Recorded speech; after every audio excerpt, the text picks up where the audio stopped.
Hello out there, and welcome to the No Shit Cast, flagship podcast, the X Factory Creative Network. I'm your host, Matt Frazier. Tonight's guest and co-host, the great wizard of historical knowledge himself, Mr. Eric D. Smith. How you doing tonight, Eric? Good, Matt. Very well, thank you. So we've had a heck of a run here, folks. A ton of interesting guests have been on the show. Just amazed and I guess humbled and all those really positive words for just the turnout of and support that we've had for the show so far. And this is the first show that we've done. What are we on now? This is number 26, I think, or something like that. 27. Yeah, maybe so. Yeah. Something like that. So the vast majority of these podcasts that we've done has been a podcast where we've had some guest, whether it's an author or an artist or a musician or game designers. I mean, it's just been crazy. A rap musician, a rap artist out of Australia. It's just been amazing to kind of look back on and think about all of the different interesting people we've had the chance to talk to and stuff like that. But we're real excited about this, folks, because this is the first time you and I have had to gotten to do a podcast where we didn't have a guest or some specified agenda, which is really how this whole idea got started to begin with, right? Yeah. When we first started, we wanted to pick interesting topics and discuss them and have people become aware of those topics.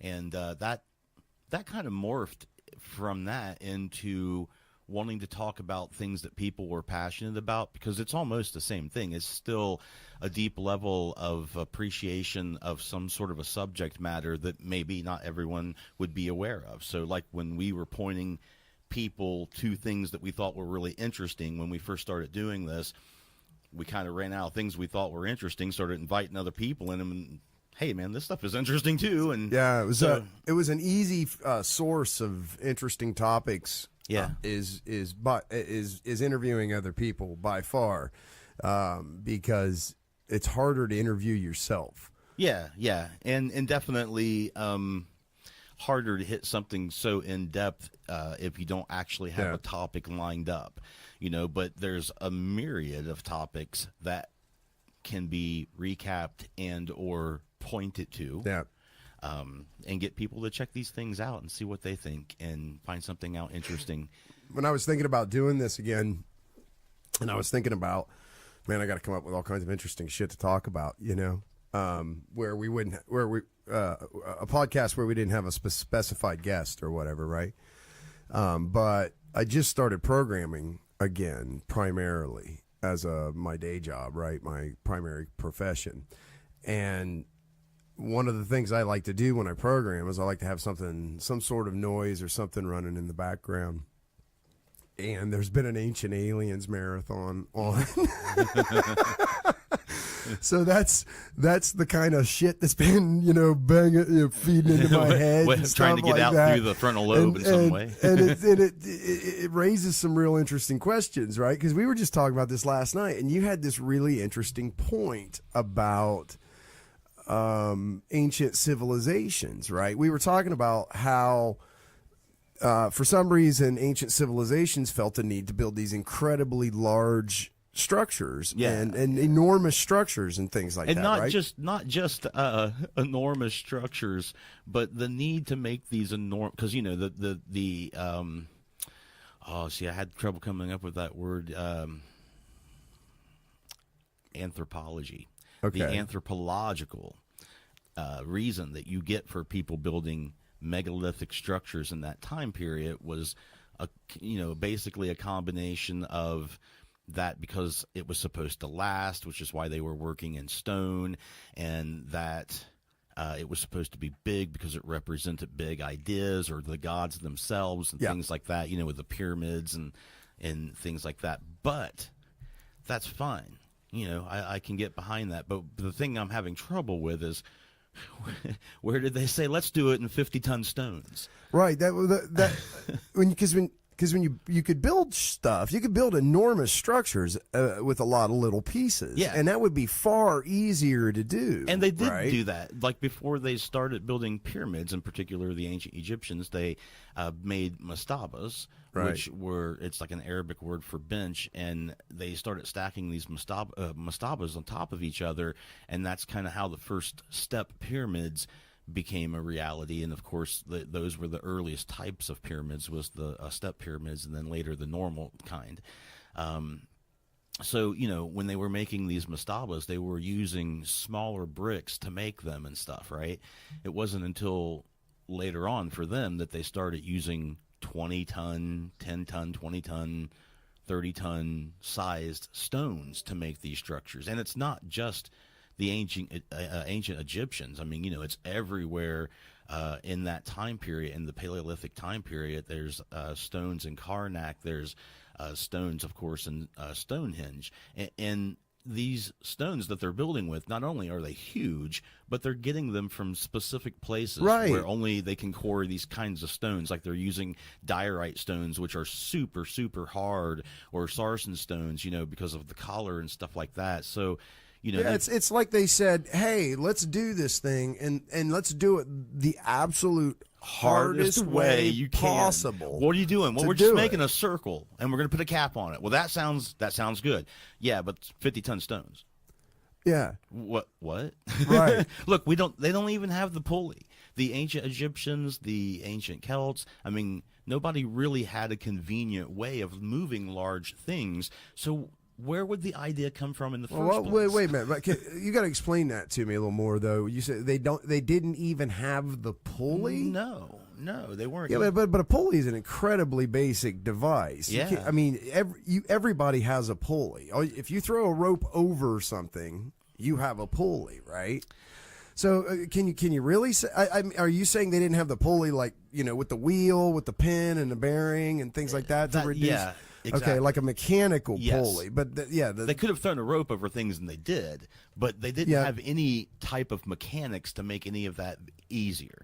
So I guess what I'm saying is that when it comes to lifting very, very large things, they didn't really have worldwide, through different cultures, a convenient and easy way. I mean, obviously they did make these things, and obviously they came up with ways to make these things, but it couldn't have been something that was obvious and easy to these Right. people, because they weren't sharing information and they didn't have mechanics, right? Yeah. So when it comes down to making something this large, that's fine. But, again, it's like, where do you get the idea to build with these stones that weigh tons? And so and they're quarried, right? They're like they just didn't go out and there's a big rock that's Right. close No, to yeah, what they we need. made Let's use giant that rocks one. Yeah. To make them giant rocks, like. So they were cut. They were cut to specific sizes, and I think I saw this on a documentary when they were talking about when they made the Great Pyramids, right? When they were quarrying those stones, they knew how many hundreds of stones ahead of time, or whatever it was ahead of time. How they had to know how big they were needed to be, so that when they arrived, they were the next ones going into because it wasn't like they just. They had just full-on stacked them plans all for up using right there. 20-ton stones.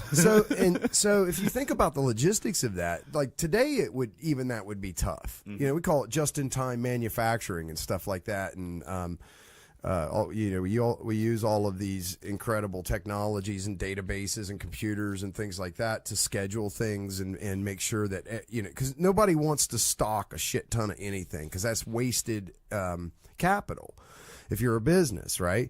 Well, in the case of something like this, it's kind of the same thing in the sense that you just didn't have a lot. I mean, you just didn't want to be stacking these rocks up everywhere and then, running around going, is that one close to the size we need? Right. And then, so what they were doing is somehow they were communicating. There was a communications channel that was taking place where they were pre-cutting stones. And again, that doesn't amaze me. And these quarries they were cutting was miles away. But you're saying they didn't have the pulley. Like, think about the logistics necessary to pull just that piece off, right? So that it wouldn't take 10 times longer to build these pyramids, right? There was this logistical channel that was happening. That's incredibly advanced, man. The thing to me, though, that doesn't amaze me, right? Because they still had their kingdoms and their governmental systems, and in Egypt, the gnomes and the various things that they did. But again, what amazes me is that there was this system in place that you're talking about, right? For 20-ton stones. Oh, I know. I mean, just baffling the size of the endeavor why are to they begin working with, right? in that And those kind of large, units of measure, pixelated, structure like that? Like, why wouldn't it be obvious that if you were using smaller units, you could get more efficiency out of these things, right? Well, you could more assembly line them. Is it possible then, Eric, that it would be something like this, where why work in those scales? Because only a king of a nation like that, or just an absolute empowered, deified like individual, like a pharaoh was, in right? Egypt, but not right. Well, wait. Would only be powerful enough to erect. It would take somebody of equal power to take it apart, because it was erected with such a large scale. So it would be like an eternal representation of, like, today. I guess we could blow the pyramids up, right, and stuff like that. But it would be an undertaking to take that apart even today with modern technology, right? I don't know. I disagree with that, man. I disagree with all counts of that. The idea of it being a deified emperor, right? There are stones in the Celtic regions of the ancient times, the Karnak and Stonehenge. There are large megalithic structures out in Machu Picchu. Yeah, because so what you're saying is it isn't just an ego thing. No, it's not obviously. just deity kings. I mean, like, tribal areas have still erected megalithic structures that are huge stones, right?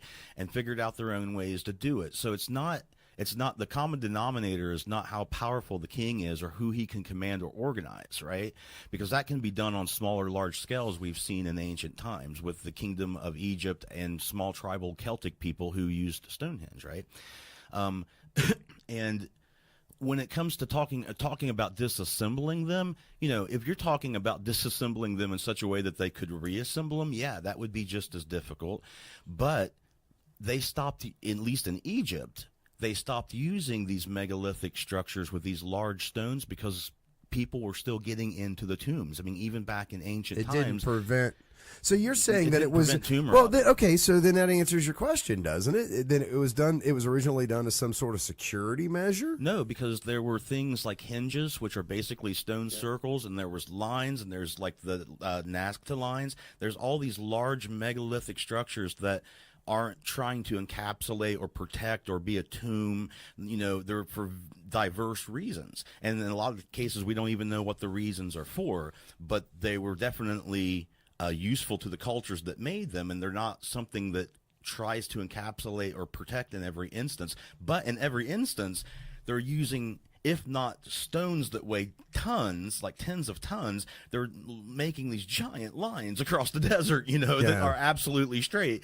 So it's still like a megalithic structure. Yeah, the Nazca lines are really trippy, because the thing that I always find remarkable about them is because some of the Nazca lines are like geometric shapes, and some of the Nazca lines are like animals. And I think there's a spider one, and there's like a llama, and there's probably a bunch more. But then there's a man, like this weird alien guy, like going, hey, hello. But what I always thought was really interesting about it was when you looked at the when you look at the lines that are straight or they're making sharp angles, because they're making geometric shapes, they're like perfect. Okay. Yeah. And, I mean, they're just like someone used a roller, like Riemannian geometry, not just Euclidean geometry, but straight over large curved surfaces. But then when you look at the images in the Nazca lines of like the man and the llama and stuff like that, it looks like a kindergartner drew it, and it always trips me out, that dichotomy between those two. It's like, well, you would obviously when they made the lines that were straight, it was a big freaking deal to have them be like laser straight. These things, I mean, like they set up like guideposts or something to make these things so straight. But when they make the ones that are of animals and things like that, it's like, a drunk sailor with a fat crayon on the back of an Applebee's, placemat. Yeah. I'm going to draw a llama. Yeah, and one doesn't ever realize if they were using two different techniques to do these drawings, or if they had just two different ritualistic ways of doing drawings. Yeah, it's weird, it's right? it's all hugely strange and weird. One thing I can say about it is that one of the things that I'm interested in is the study of how the ancients viewed dinosaur bones, right? Because dinosaur bones are found in every part of the world, everywhere. Right. And ancient people found these dinosaur bones. In fact, the best examples are the Greeks, who where we have excavated ancient Greek temples that have Paleolithic dinosaur bones on the altar of the Greek temple, with Greek inscriptions carved into these dinosaur bones.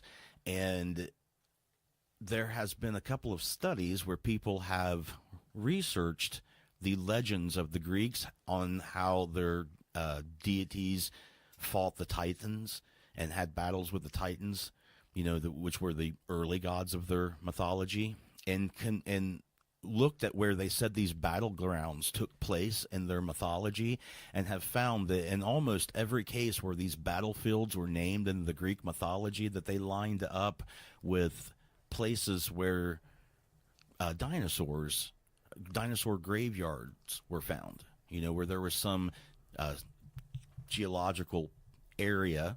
So you're saying there's a study that connects this together. Yeah, a couple of studies. Yeah. Like say there's a tar pit, right? So they'd find a big dinosaur femur and think that was a femur of a giant of some sort, and make the connection that they were giants in the earth, and they were automatically human. Yeah. Why would they make the connection, though, that they were automatically human? Because they were human. They said they did the same thing with their gods. When they envisioned their gods, they envisioned them as being like them. No, I did. Okay, so no, I dig that, but why didn't they assume that it was just a giant water buffalo or a giant whatever was indigenous? Because they must have come across animal bones and carcasses and stuff of non-human things too. So, but there was something about it that made them make this connection that those beasts or whatever they were somehow super large and the size and human. The size of them denoted in their minds that they were godlike or on the edge of being divine, just because of the size. You find this in a lot of ancient things. There's a lot of ancient depictions where they depict like the king or the pharaoh as being larger than everybody else and things like that. That idea comes from, in my mind, that idea comes from finding these large bones and believing that in the past, they interpret these things in different ways, right? Like there's a fairly good amount of evidence that the Greeks interpreted these bones as being anthropomorphic and of the gods that ruled the earth in the past, and they kind of developed this whole mythology to explain why all these titans are now dead or locked away, right? Because there was this civil war of deities essentially, and this one side, the new gods, won, and now here's what the system is, right? So their whole mythology could have been based upon their interpretation of finding these giant bones in the ground. Now you take a person like Graham Hancock, who is pretty famous for talking about a civilization that was on the planet 10,500 BC, which is before the last ice age. And a lot of times he points to this civilization being the civilization of Atlantis, and he says that their standard was the dragon, and that the architectural things that they built typically were pyramids. And he says that that's the reason why you find pyramids in the Americans and South America and in North America, and you find them in Africa, and you find them in all these places around the world. And then he says that that's also why there's the legend of dragons in every culture, like from Chinese to Europe to to the Americans. There's these legends of dragons, but for me, this all ties into the ancient people finding these large dinosaur bones, and in their various ways interpreting what they found. In some instances, in a lot of instances, these things were the old race, the old gods that ruled, and there had to be some sort of a mechanism that explained why you only find these things as dust in the wind and bones in the ground, right? So, these massive legends spring up about them. And my point to all of this is that is the only reason I could see why they might be talking about building things in such large stones and stuff like that. They had found these very oversized everything in the ground. They had found large teeth, large femurs, giant teeth, giant femurs, giant things that they couldn't even know what they were. And there have been examples of this. There have been examples of where we have found where the ancient Greeks had found a woolly mammoth skeleton, and they tried to make it anthropomorphic. They assumed that what they found that's right was because the big hole in the center of the skull they assumed was an eye socket, right? So they just automatically assumed that this thing was a cyclops. This creature was a cyclops, right? They automatically assumed it was human shaped, and then later on the mythology was made to fit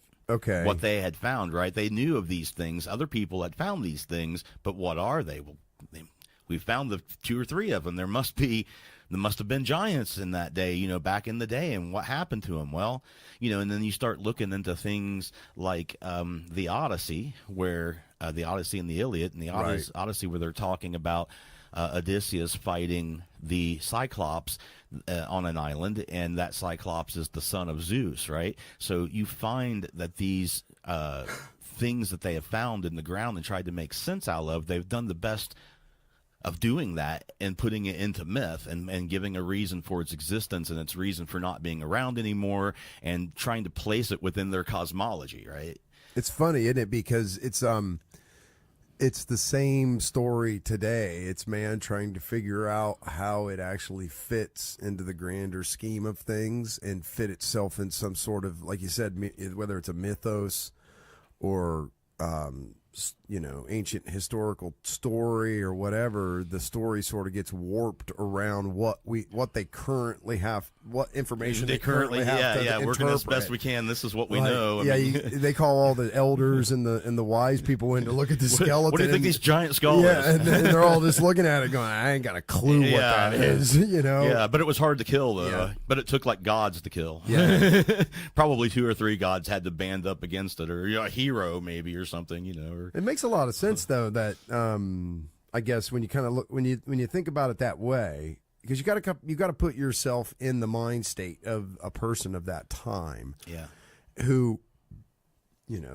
probably still thought the world was flat, and I mean a lot of things. The sun disappeared at night and onto a chariot or whatever, was delivered back the next day by all those patterns like the sun and the stars and the 5 wandering planets probably made the ancients feel like those things were clues, like that. They seen the pattern.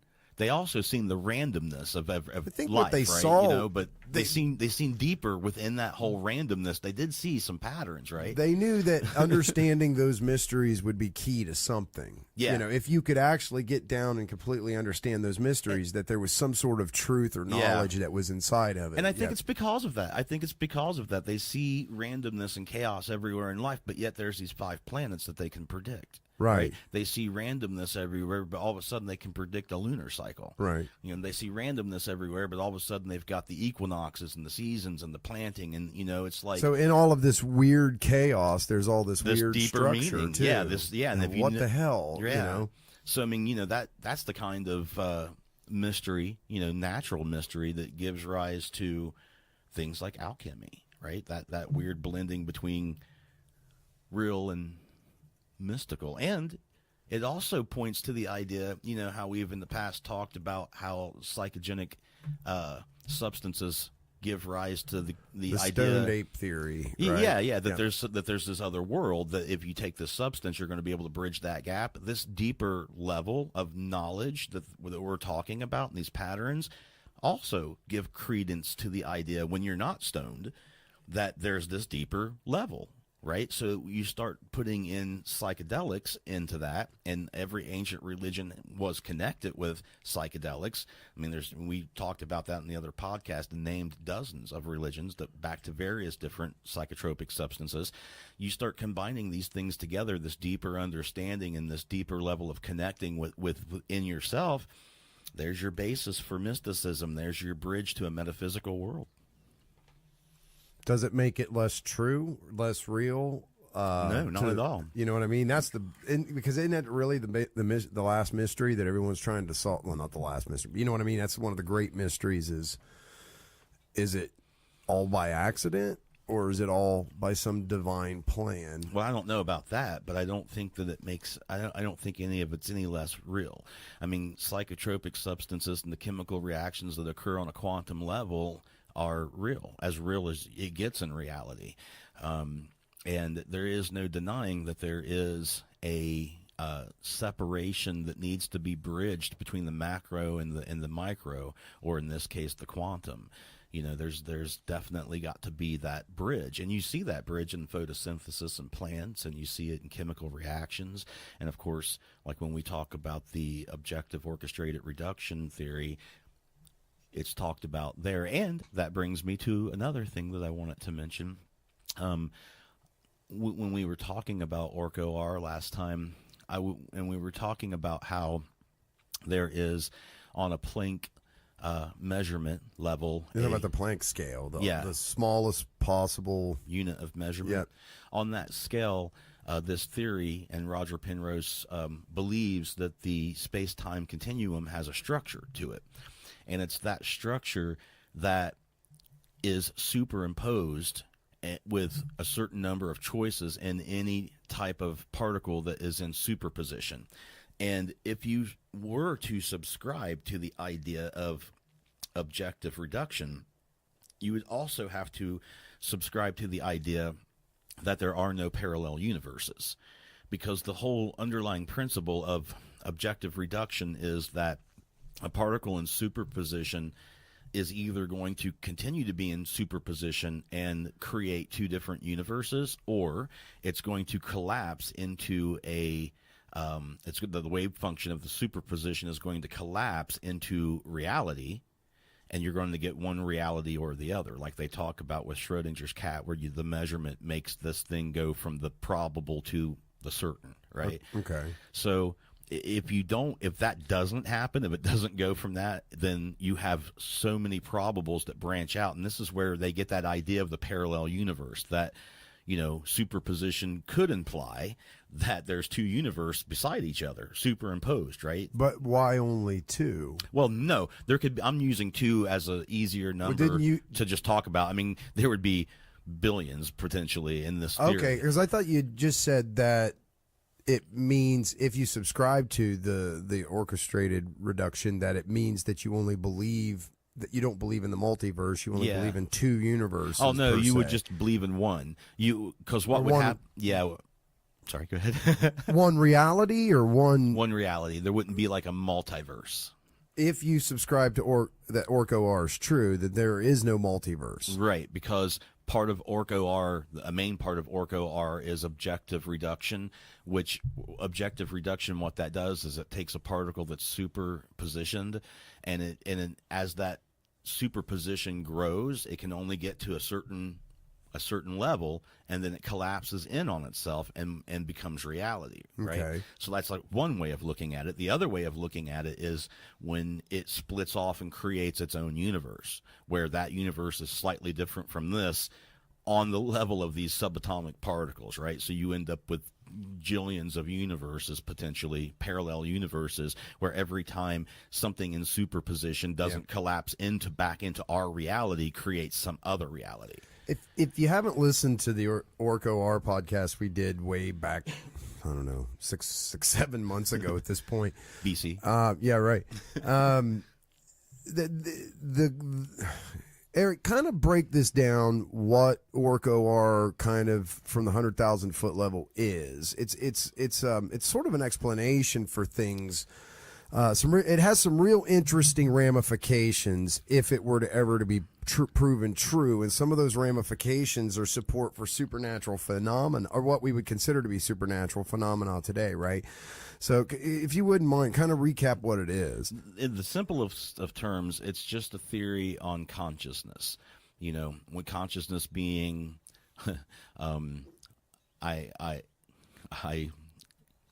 I know, therefore I am, or I think, therefore I am, you know, just that idea of being aware that you're an individual consciousness.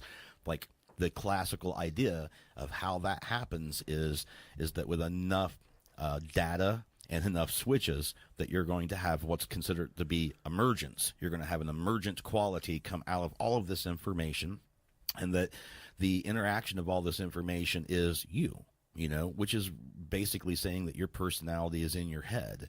And if you get brain damage and you destroy that data net, you're destroying you and your personality. And there's kind of there is support for that theory. That's the main theory. And we see it today in things like artificial intelligence and some of the stuff that's going on there. Yeah. So there is support for that theory as well, I should say, because there's also support for this orchestrated OR objective reduction theory, right? Yeah, and the difference is, and now that's the main theory. The difference is one is like what they call the hard problem of consciousness, and then OR is the other one, right? Well, the hard problem of consciousness, as I understand it, is basically to explain why you make the choice that you make in any given moment of time, of consciousness, why you make the choice that you make, right?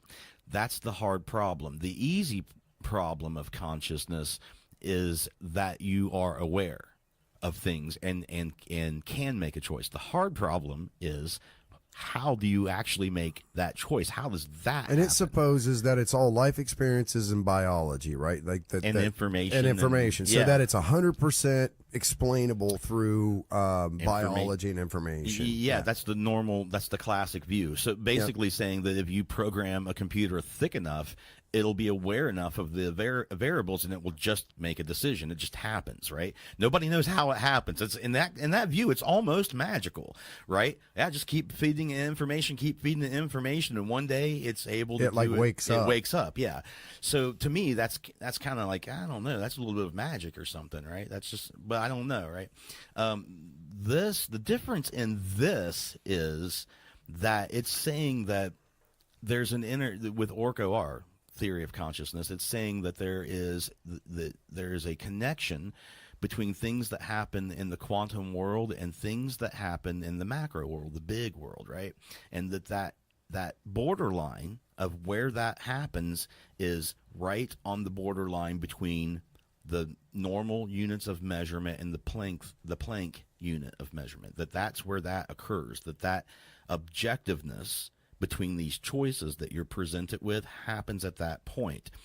And they explain it as being objective in the sense that the space-time of the universe will only allow for so many choices at one time and will eventually force down into one choice. And that in the brain, when that happens, when that mechanism that's a universal mechanism happens that creates our reality happens in the brain, that we're aware of those choices and we have influence over which of those it collapses into.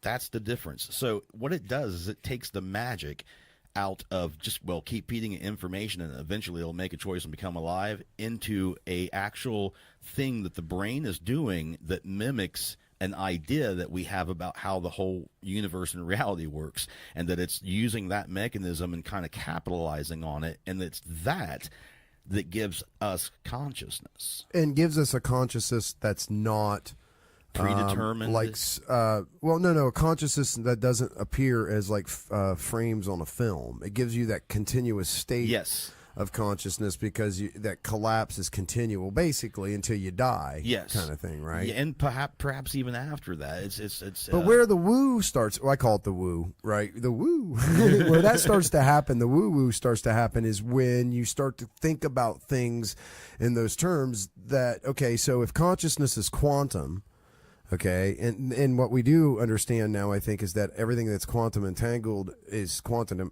entangled forever, right? So then it gets into the woo. Well, when you die, but because your consciousness is quantum entangled, because you're not constantly writing that collapse now, your consciousness sort of just goes back into the ether, kind of thing, waiting to be reused again.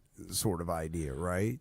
To a large extent, yes. The idea of entanglement probably should be addressed to some degree. There is, I mean, because kind of what you're getting. Oh, well, okay, and this is my interpretation. That's why I'm asking, right? Because, like I said, this is the woo for me. This is where I get all. I'm not sure about all this shit. Okay, but I've seen the arguments, right? Or I've heard some of them, pieces of them. But this is kind of like this would be like if you were like a subscriber of this ideology versus like standard theology and the belief of creationist and all of this kind of stuff. This is like your backdoor way for a scientist or a physicist to say, okay, well, no, you don't die and go to heaven. Your energy, all your energy functions in your body shut down, so then you're just released back into the quantum entanglement, right? And that kind of isn't that a parallel there somehow? Yeah, absolutely. I would say yes. I would say there is. Yeah, it's just a different way of looking at. Look, we all die, and we all live, right? And there's a million ways to explain both of those things. This is just one other way, right, that they're trying. That. And it takes scientists a long time, right? Because they have to do all these checks and fact checks and make sure that things are working like they think it is. And plus, there's all this math that they have to use because they can't, in a lot of cases, actually test these situations, right? Until they come up with some clever way of doing so, or someone on the planet does. But I mean, so, you're really working at the edge of science with this sort of thing, right? And you're using a lot of math, and any theory that's pretty math heavy is also pretty theory. Yeah, heavy. Yeah, theory. Very theory. But I mean, the thing that amazes me. So there's a lot of woo in that too. Yeah, there is. I mean, it's not that much different than I don't know, than someone explaining with a lot of detail how their cosmology works, why they think they live and die, and you can even use this mechanism to make sense of those kind of things too. You can even say, when you were talking about entanglement, the idea is that when these quantum functions occur, they're occurring directly with the thought process, which the thought process is happening on the border between the quantum and the macro, right?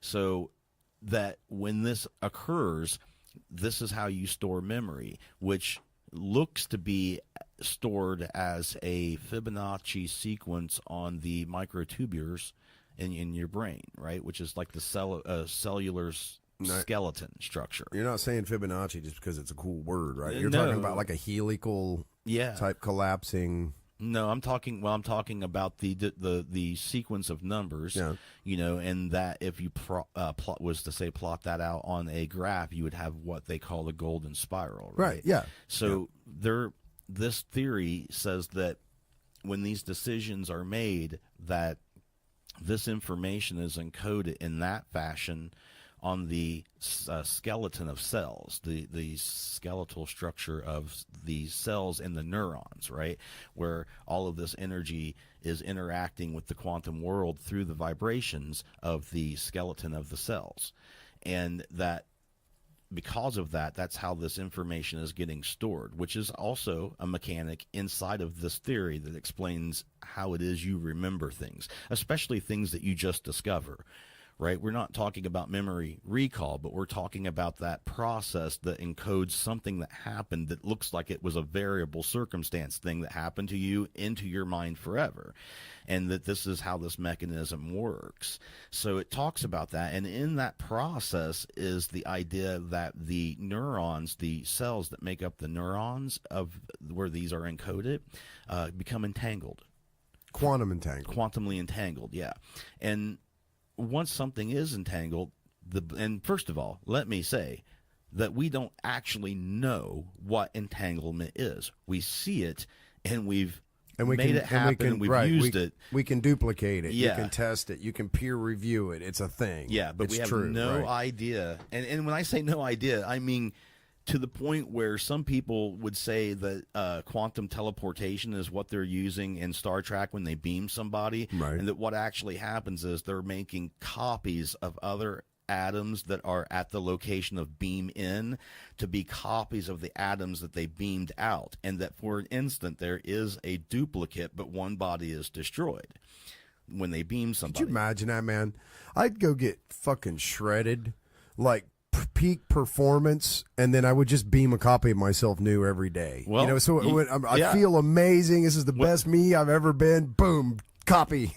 and isn't it weird that when you do it in real life, when they do these experiments, they're not sure if the information that is in one atom is being somehow quantumly tunneling to another place and changing the atoms there to be like the first one, or if it's that atom itself that's quantumly tunneling to the end location, and that they're not even sure. That's what I'm saying. Like, they don't know if that one atom just went away from one place and ends up in another, or there's actually two that somehow connected and sharing information faster than the speed of light, which is supposedly impossible. Right. Which implies also things like other dimensions, which is when you start talking about the slot theory, and how when you're shooting the electrons through the different slots, how sometimes they choose what seems to be random explain patterns. it, right, because that's where they were. They shoot the electrons.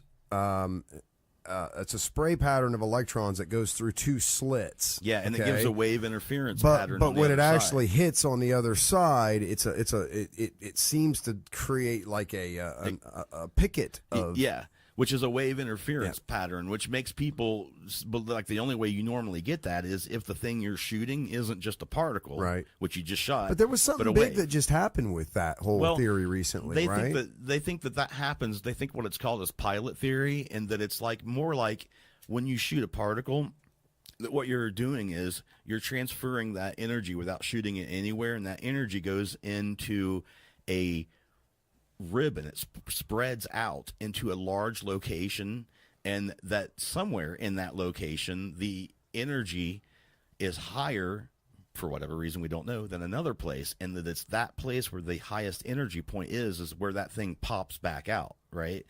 So that when you shoot these things, they don't just take direct paths. They actually go into a different frequency and spread out through the structure of space-time, right, and end up wherever the structure of space-time happens to be a bit thinner.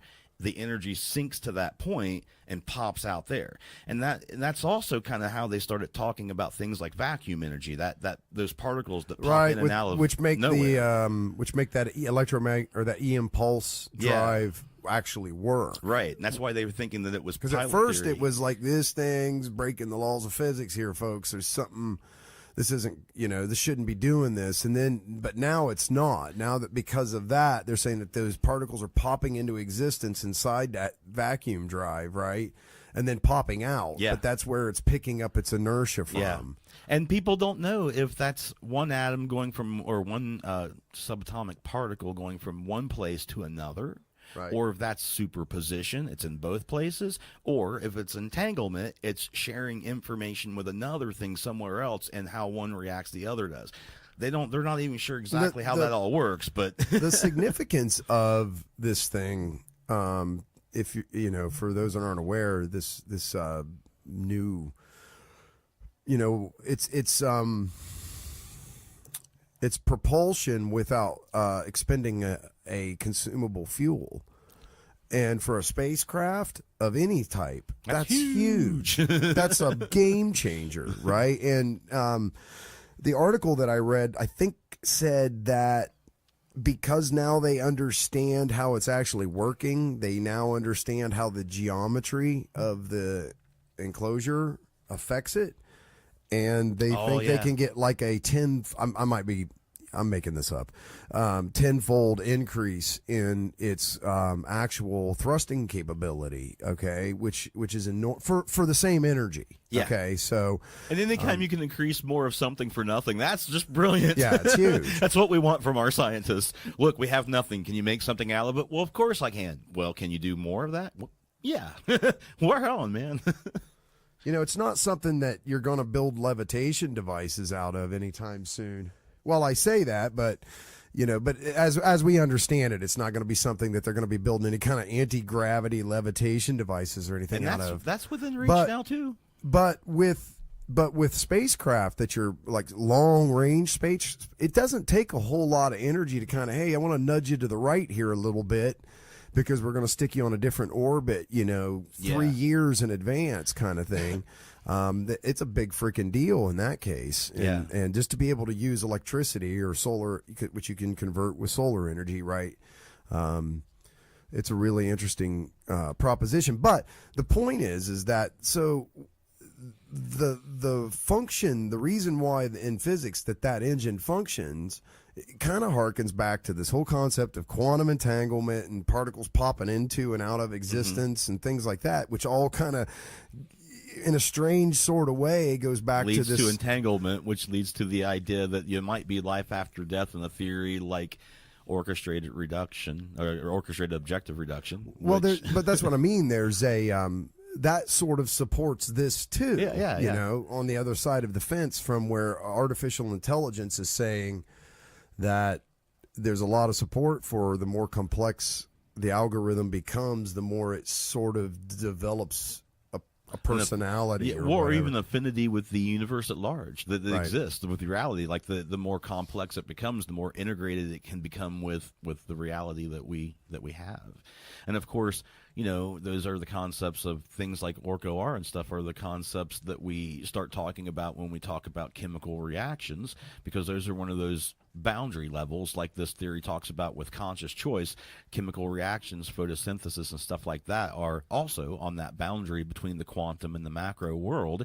And when we start talking about those chemical reactions, we're talking about that from the idea of psilocybin mushrooms, or any sort of psychedelic substance, right, that might be a bridge between some place other than here, whether that's a quantum level or a metaphysical level, because then, of course, then we talk about things like religion, but then it feeds back into the idea that the things that your personality in particular, the things that you think or the decisions you make or the things that are you in this variable linear time universe extends on after that, then you're right back in that metaphysical realm again. So yeah, man, it is like scientists being able to jump on board the metaphysics train and be like, hey man, we got some stuff that we can that's say getting about to this. be that's getting to be a big deal. I see that there's documentaries and stuff all over Netflix about this now.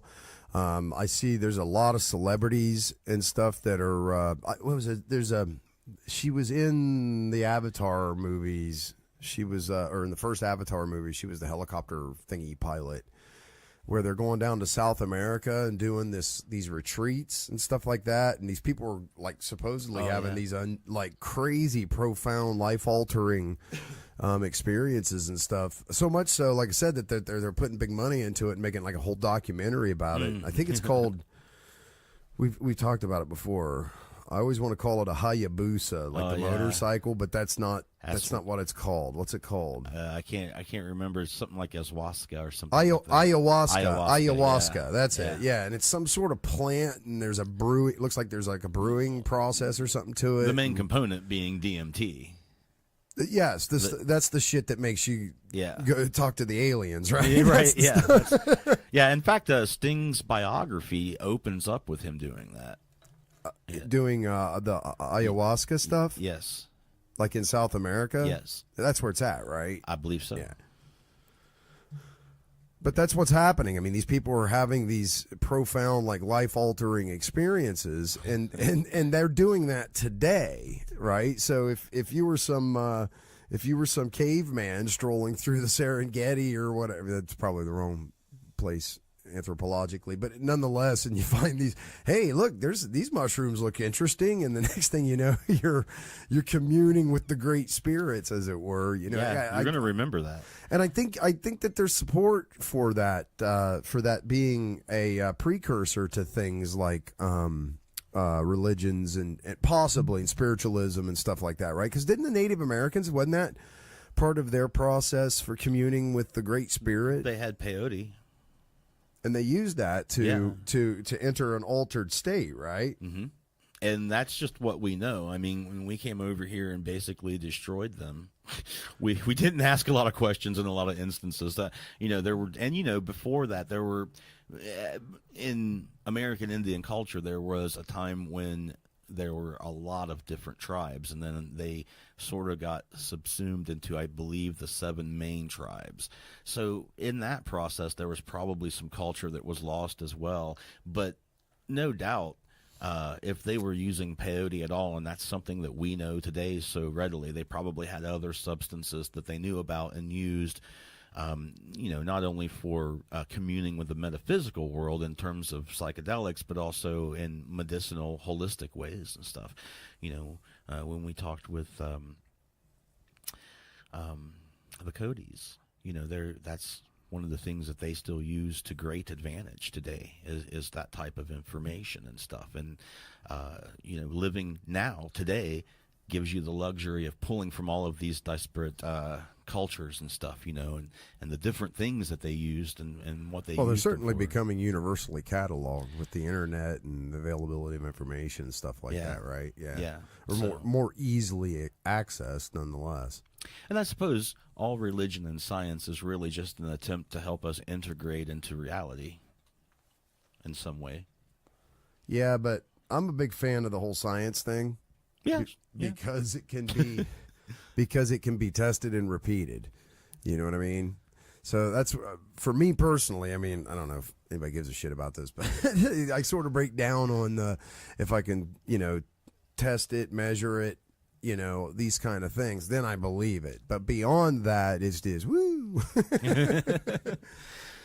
Yeah, sometimes I wonder if Orco is more of a spiritual theory or a scientific theory. Maybe it just is another way to help get people there kind of idea. Because that's where it all, for me, the whole thing just sort of falls apart about, not so much about the know and how, but the what. And when we did that podcast where we talked about competitive metaphysics, comparative metaphysics, was that not so much about who the messenger is, but what's the message kind of thing, right? And I find then that these concepts about what you reap, you sow, and that kind of stuff, Orco supports that too. When you think about it in terms of energy, frequency, vibration, how you interact with the physical world, blah, blah, blah, blah, blah.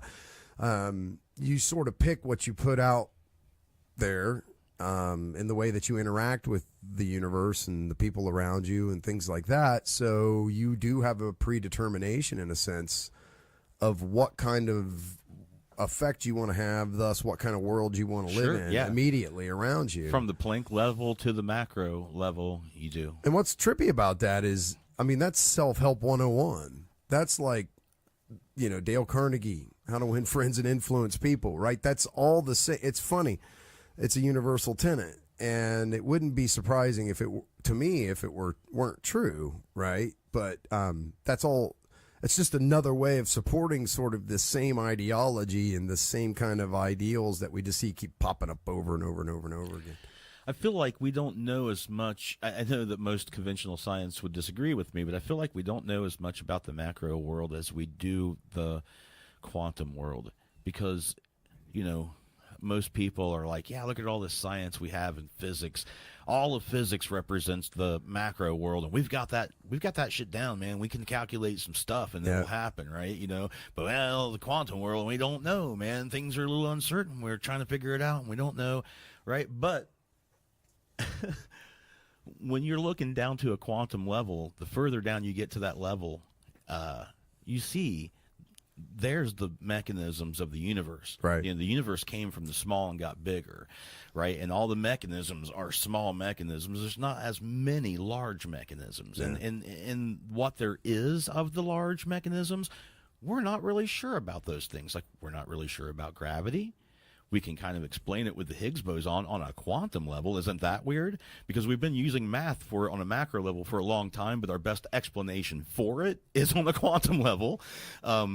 and we're not sure about it. We don't know how it interacts with the quantum level. And then there's things like light. When it functions in the macro world, well, let's just call it waves. Like, let's talk about it in wave functions, right? Even though it's a particle, a quantum, a discrete packet of energy, right?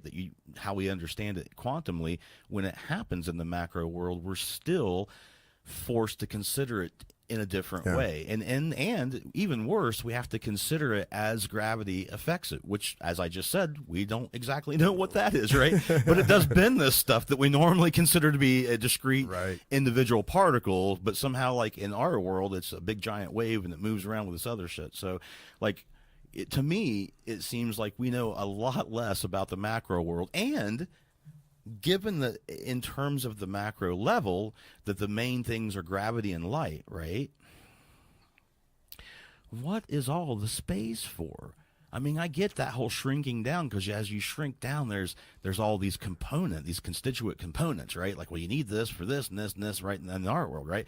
But as you get bigger and bigger, that's a lot of space. And what's it filled up with? Well, light and gravity and some gas.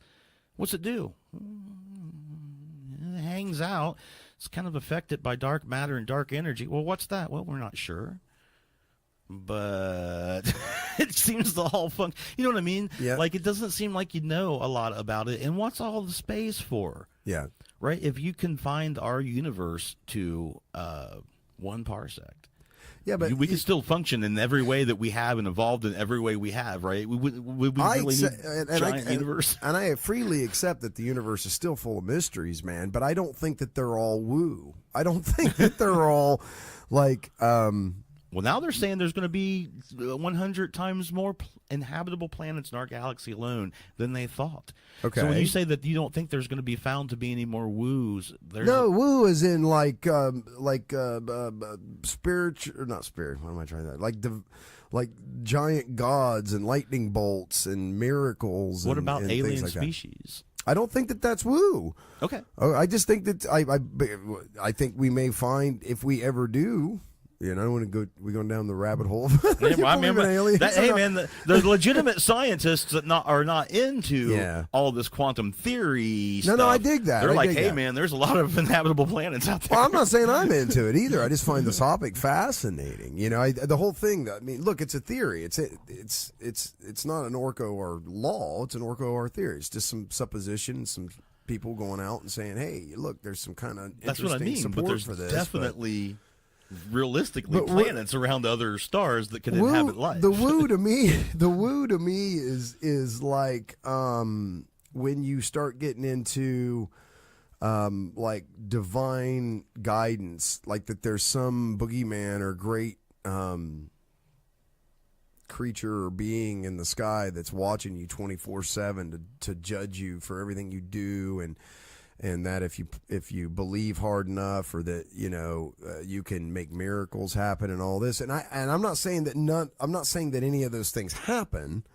I just don't think that there's any kind of specific deity that makes this shit happen. Governs the rules too. Yeah, I think that there's certainly rules with which the universe works. Look, man, okay. This whole concept of of always putting, I'm going to go all hippie on you here, and we're just going to put good energy out into the universe all the time. I don't know why I don't know why my hippie has jazz hands. I'm not sure what that's all about, right? But because you're throwing your idea at me. I'm not sure what that is, but apparently my hippie has jazz hands, and I'm just going to put all this positive energy out into the universe. And that's what I'm going to live. The problem, I don't believe that there's any woo to that, because I think what you're also saying is hey, I'm not going to be a douchebag. I'm not going to be an asshole to people. I'm going to be as polite and kind and when you do those things, there's no specific, woo that means that the people in the world would respond to you thus more kindly and better and less, but if you run around, I mean, I've never met, contrary to our United States foreign policy, you don't run around punching everybody in the face to make friends. That does not work. Okay. And I don't believe that works personally. In their defense, they weren't trying to make friends. Yeah. Well, that's what they keep fucking telling us. I don't right? think they're trying. But you know what I mean? Like, I don't know that there's any specific woo that has to be a part of that for these kind of concepts to work. I think that they're universal, yes, but I still don't find a deity inside all of this, right? Personally. And I don't either. And as much as I would want to pursue that, and maybe if my brain will let me, we'll get back to it. I have to throw this down on you. So speaking of singularities, which I don't think we were speaking of, but basically singularities are black holes. So we're going to talk about black holes. Black now, holes, okay. right? Because you can't really talk about light and gravity without mentioning the black hole. Right. Basically, a black hole is a star that's collapsed in on itself, that didn't explode like a supernova type 1 or type 2, right? Didn't explode, and it goes and collapses in on itself. It goes to a neutron star, and then it goes even further and becomes what we call a singularity. It's about the size of an atom, about 100,000 times smaller in diameter than the average human hair. And in that space are tons and tons of solar masses, like taking the entire sun and throwing it into the space of an atom. And that's really bad because that warps space. Gravity warps space. If you did not know it, it also warps time, which, that's why you have to have adjustments between the atomic clocks in satellites and on Earth, and things for like GPS and stuff like that. Because the closer you are to a gravity well, the slower time goes.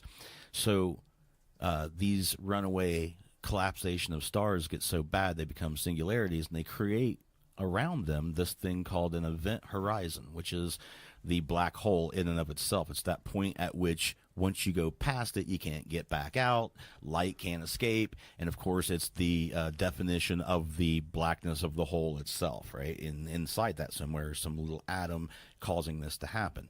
And of course everybody knows, if you get too close to a black hole, you get sucked in and you get ripped up and spaghettified and all of that and stuff. Well, everybody knows that? A lot of people do, because ever since Einstein and Rosenberg, I think was the guy's name, came up with these ideas. Oh, the Einstein-Rosenberg bridge. Yeah, wormholes. That's wormholes. Yeah, right. So ever since this came up, and I think this was like in the late 30s, early 40s. This has been in a lot of science fiction shows. So if you're into that sort of thing, I think you know those things about it, right? But what a lot of people didn't know is that implies that information in the universe is going to get lost, that it's going to get sucked into some area that you can't retrieve it from, and even if it existed, it's cut off from you and thus lost, right? It's the only way you're going to keep your dick pics away from the NSA, right? Right, yeah. Irretrievable. Yeah, it's a great garbage disposal, right? But unfortunately, that violates one of those laws of physics that we talked about earlier, where everyone's like, yeah, we can do so much and figure out so many things, and we can math out stuff, and that stuff will happen. Right. It violates one of those big things that allows those things to happen and hold true under certain circumstances like this. At any rate, that was a problem. And the brilliant Stephen Hawking came up with the idea that this information would evaporate outside of the black hole, that the event horizon would shrink as this information evaporated, and that it would be released back into the universe as what he called Hawking radiation, right, which solved the problem. But there were some issues with the math of this, right? Like the math didn't really work out, because ultimately at the end of the day, the whole idea is once you're past this terminus boundary, nothing comes back out.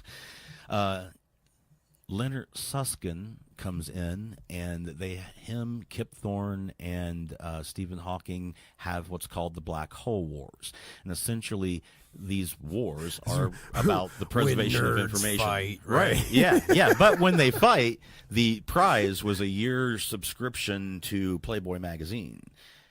Oh, so it was all on the line, man. I mean, Yeah. It's do or die. That's what the bet was between the three of them. You're kidding me, really? No, that's the absolute truth.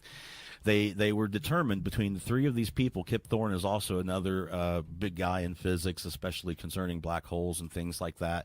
And whoever came up with apparently the best theory about where this information goes and how it works and still is preserved is going to win the bet, and they're going to get a 1-year subscription to Playboy magazine. So, all accolades aside from publishing the paper that explains these things, right?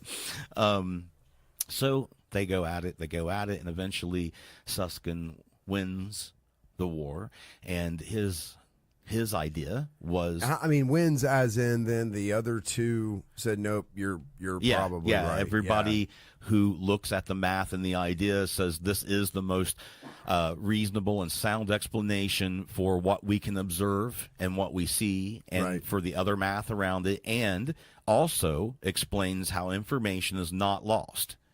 Like, so the main thing is that they have to explain that information is not lost, but the idea is that everybody submits to this idea as being the best idea. So he wins in that sense. And his idea essentially was that the event horizon is not a boundary in a black hole where once something passes, it can't escape from. What it is, it's the space around the gravitational anomaly where time has absolutely come to a standstill, where time has slowed down so much that it's not moving. And so as you're drawn, or information is drawn into the event horizon area, it gets imprinted in 2 dimensions. It loses its 3rd dimensional quality due to the gravitation and gets stored 2-dimensionally on the outside surface of the event horizon. And is in effect is not lost out of our universe. It's just like in some sort of weird state of suspension. Yeah. And the main way that this was proven was that you can prove mathematically that any information it takes to make a 3-dimensional object can be done in 2 dimensions. Okay. So that if you convert anything into 2 dimensions, you don't lose any of the information. That was like the main principle behind this happening. So that idea, and because of its acceptance academically, is what gave rise to the holographic universe principle. The idea that we are living in is a simulation ran by a god or some ancient aliens or something of that nature, that our whole reality is a simulation. See, there it goes again. It's got to break down into the woo every freaking time. Well, that's why I said I'm going to go here. You said that wasn't woo. I'm like, well, let's try this. Maybe this will be a woo factor, right? And so this idea comes up that, in fact, we could be living in a projected universe. And another thing that lends credence to this is the largeness of our apparent universe. Like, it's so huge that we technically don't really know what lies beyond the Hubble view. We don't know how far it stretches or what the general shape of it even is. We don't know if it's egg-shaped or round or a saddle-shaped, right? We just don't know, right? And if we look at it, any part of it, too closely, it pixelates out. Right. And we don't know what's happened. It just kind of goes away and doesn't make any sense, right? Just like a simulation would. If you look too close at it, or a picture on your computer, if you just get too close, you're not going to see more detail, more insight. You're not going to reveal more mysteries. You're just going to get to a point where nothing makes sense because you're breaking through the simulation into another reality, right? Isn't that the whole kind of point of the electron collider, though, is to break them down into smaller constituent components so they can not kind of for that measure it? reason, but yeah, essentially they're smashing atoms apart to break them into their gluons and their W and Z subatomic particles and all that, and they're trying to take pictures of those subatomic particles before they actually reconnect and make other atomic particles, because a lot of them, they can't stay in that state for any length of time. And the last time that they were freed from those states was at early times in the universe when the Big Bang happened and everything was really hot, right? And nothing could stay together. As the universe cooled, the stuff started gluing itself together, and we end up with our 4 forces. But they suspect that way back at the beginning of time that the 4 forces was like one super force altogether, the weak, strong electro and gravitational force. Yeah, man, it's interesting that there's all of these different preset or different sort of new theories that are emerging about what reality is, you know, and what existence actually means, and consciousness, and all this kind of interesting. What is existence, and what can you do with it? What do you think that is, though? Because it's true that there seems to be an emergence of Eastern religions and those kind of things now. Seem to like yoga and all of this kind of stuff is really booming. Definitely in the English speaking world, but Do you think, why is that? Why is that happening now? Do you think it has anything to do with like the information age, or? I don't know. It's kind of weird, right? Well, I didn't know that was coming back. Like, I didn't know. So. Well, I don't know that it's okay. It's not really coming back per se. It's just that it's becoming bigger than ever, and it seems to be growing like crazy. I don't. Maybe it's maybe it works. I mean, I haven't done it personally, right? So maybe people find out that it's very beneficial, and they tell other people. And so in that sense, I guess, when we talk about the information age and all of that, word gets around, right? If something didn't have a benefit, it seems unlikely that a lot of people would do it because the word would be out, right? This is dumb. This doesn't help, right? So the fact that something is sustainable in a modern time like this is almost indicative of the idea that it has some sort of use, because otherwise, either way, word gets around, right? And people know, that helped me.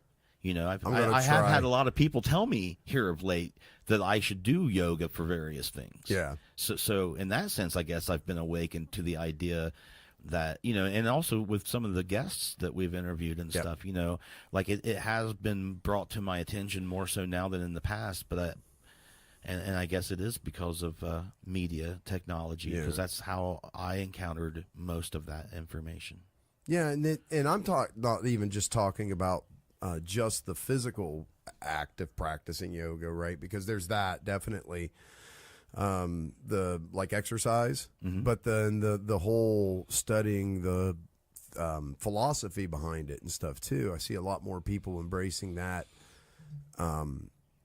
primarily, as like their primary sort of, I guess it'd be a religion for them and things like that. But yeah, there's a what do you call it? A place where they do Tai Chi and yoga and all that kind of stuff in town, but they have a flotation tank. I'm doing that, man. Yeah, you have to let me know. I'll sit here and watch Altered States while you do it. And when you come home, I'll be like, hey, how'd it go? I could come home a complete Neanderthal. Yeah, man. I could revert. Banging on the hallway walls. Because that's my only experience, other than hearing about it a lot in other podcasts and things like that. But I've always... when I found out they have, I was like, ooh, I'm going to go do that. I'm going to try that at least once. I'm going to see what it's like. Jeff Bridges? It was, yeah. I thought so. Yeah, but that was that movie Altered States, right? I think they were taking LSD and stuff like that too. Yeah. It wasn't just... Hey, and we've discussed how essential it is that helps you bridge the metaphysical gap. All of these techniques, that's no different than sweat lodges that Indians would use and stuff like that, or fasting. There's various things. So a sensory deprivation tank, an anabolic chamber, which totally deadens sound, is another one of those devices. So devices like that, sweat lodges and stuff, and certain psychotropic substances, these are all things, DMT and stuff, that helps bridge those two things if you don't want to approach it purely from an academic point of view with things like OR, which sometimes when I'm reading about feels like I had some sort of a psychotropic substance, and now all these words are really strange. Like, why are these words? Why am I reading these words?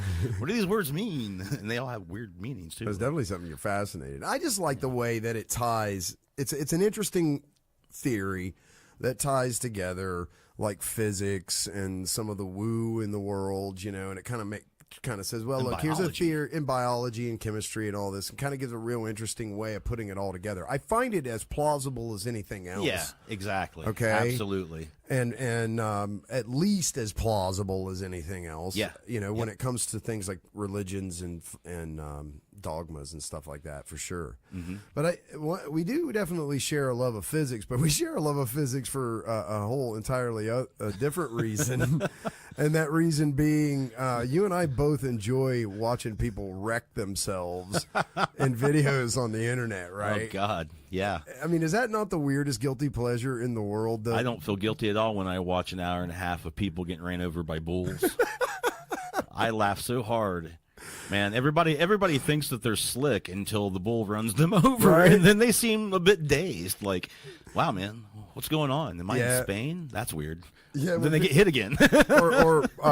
And the people that I call them curb squirrels. Like the skateboarders and the bicyclists and stuff. And man, some of them dudes do amazing shit, right? But it's funny when you see that they've gotten so comfortable with what they do that they forget how much energy and momentum and stuff is at play until they do something stupid. They look totally relaxed and right when they hit the wall or the ground, they still looked like they were relaxed and they weren't expecting it. Yeah, like the bike falls in half and that kind of stuff. But yeah, man, I get a sick sense of pleasure out of watching people wreck themselves. And one of my favorite things is those that Japanese, I think it's Japanese, it could be Korean, but it's a game show that they overdubbed in the United States called Most Extreme Eliminations or something like MXE, and those poor bastards getting folded in half and shit. I like the sports things, or the skateboards and stuff like that too, but the thing I like absolutely the most is when it's against Mother Nature or something like that. Yeah. So you just should not be messing with this, right? Right, yeah. Like you should know better, and you don't. And you think you've got the upper hand on everything, including life. Yeah. I mean, and it's weird, man. People do that. There's been 2 or 3 parkour people who've plummeted. To their death. Yeah, like stories to their death, It's sad.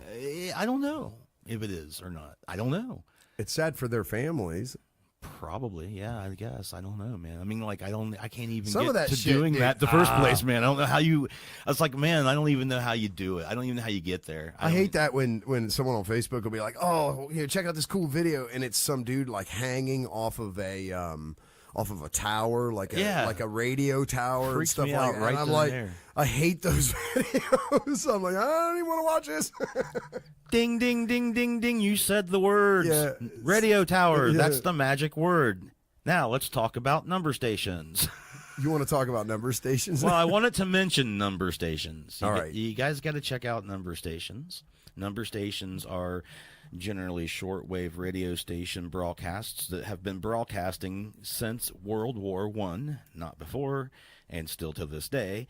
And typically, they are constantly broadcasting the same message over and over and over again. Typically, it is a woman, but sometimes it can be a man or a child or some other thing. And typically, they are repeating a series of numbers over and over and over again. But it can, again, be some other thing like just a sound or a phrase. They have them in almost every country, and nobody knows what they are. Like, huh? Well, which part does the hum go to? Is this like some weird X-Files shit? I mean, It can be if you look at things in that light, I suppose. I mean, nobody knows what they are. No. This is a for real thing. Yeah. Yeah, you can find it on shortwave radio. You can. There's also the Cohen Project, which is a DVD that you can get that has a whole bunch of examples of these things that have been recorded and stuff. Well, no, wait a minute. Okay, so I was in the Navy. I was an avionics technician, so I worked on the radios and all that stuff that goes into aircraft. Mm-hmm. So I have a reasonable understanding of how radio waves travel and things like that. If there was a transmitter, you could find it. That you can. They have. So, well then... They're on government property, and people aren't allowed in. They're like on... Huh? Really? Yeah, every government has one. Every Or government more. has, and it's just... It's just a radio station that broadcasts a specific message over and over and over again. Now, there have been times that these messages have changed, and they seem to coincide with political events. Okay. Like when there was a coup in Russia, there was changes to their number stations. They call them number stations because most of the times it's just somebody repeating numbers. Like for instance, one recording might be of a woman saying something like 799432, 799432. 7, and we'll just go over and over and over for months. All right, you got to find one of these. I can. I don't have any shortwave radio stuff. I don't know. Okay, if they're out there, they'll be on YouTube or something like that, right? I suppose so. Yeah, see if you Maybe. can find one on. See if you can find one. I want to hear this. Okay, I got CDs. If you want to wait, I can go and get a CD, and actually we can plug it into the board. No, just see if you can find it on YouTube. Okay. That way, if someone's listening to this, They can find it on YouTube. they can find it themselves. Like if Well, anybody's Cohen listening Project. to this, if anybody's still listening to this podcast, Get the Cohen Project. That's like a 4 CD set of examples that are the insert has like all of the information and all that. So, but let me see if I can find one. So this is some like real conspiracy theory type shit here that actually exists, and there's like a group of people that are pursuing and researching this thing, right? It's kind of what you're getting at. Yeah. So I've got some here. How you want to hook me in, or want me? Where's the hook in? It's right there. Oh, okay. It's the same one we use when everybody calls in. This is the first time I've been here, man. I guess. They said I was a good actor. I guess. So you're good to go. Let's see. Let's go with. So here's one labeled creepy. Hello, can you hear me? Okay. I can't hear myself. You dicked something up. I did. So, creepy number station, 14,873 megahertz, and an advertisement. I don't know. There it goes.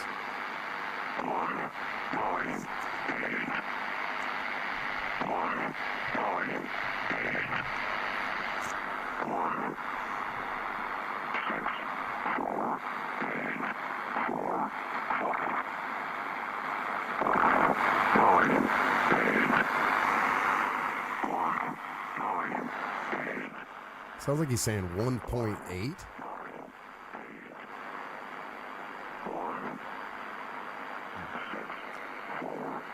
Here's another one. I can't hear anything.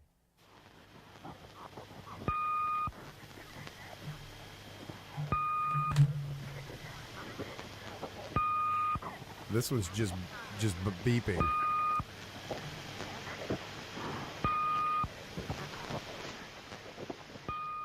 Well, this is an hour worth, so hold on. Let me go to another one.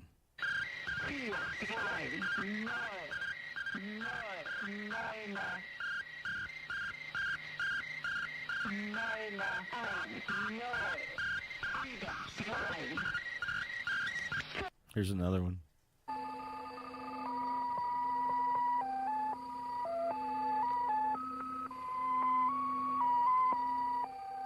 another one.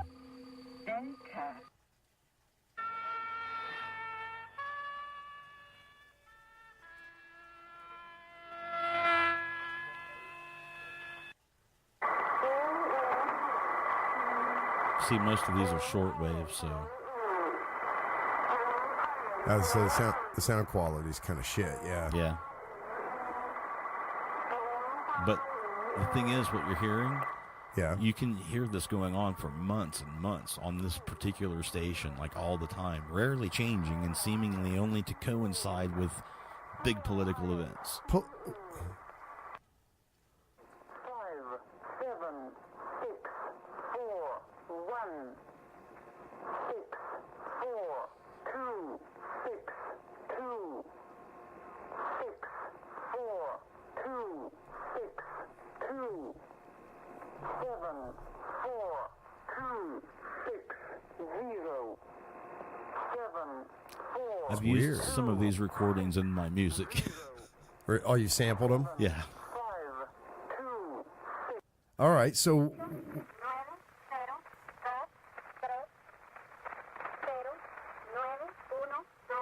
that's in Spanish. Yeah.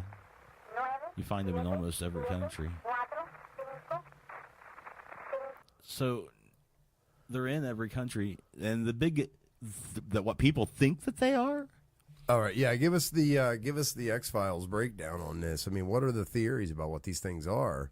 What people think that they Assuming are? that, so you're saying that anybody with a shortwave radio and close enough to one of these transmitters should be able to dial into this. Really and be able to anywhere in find the these, world right? because of the way shortwave works, right? Yeah. So anywhere. And they can. And what the best idea of what these are is that they're specific codes that are applicable to only like one or two people that have the code book, right? So they call it like a one-way code or a one-time code or something like that, right? It's not based upon some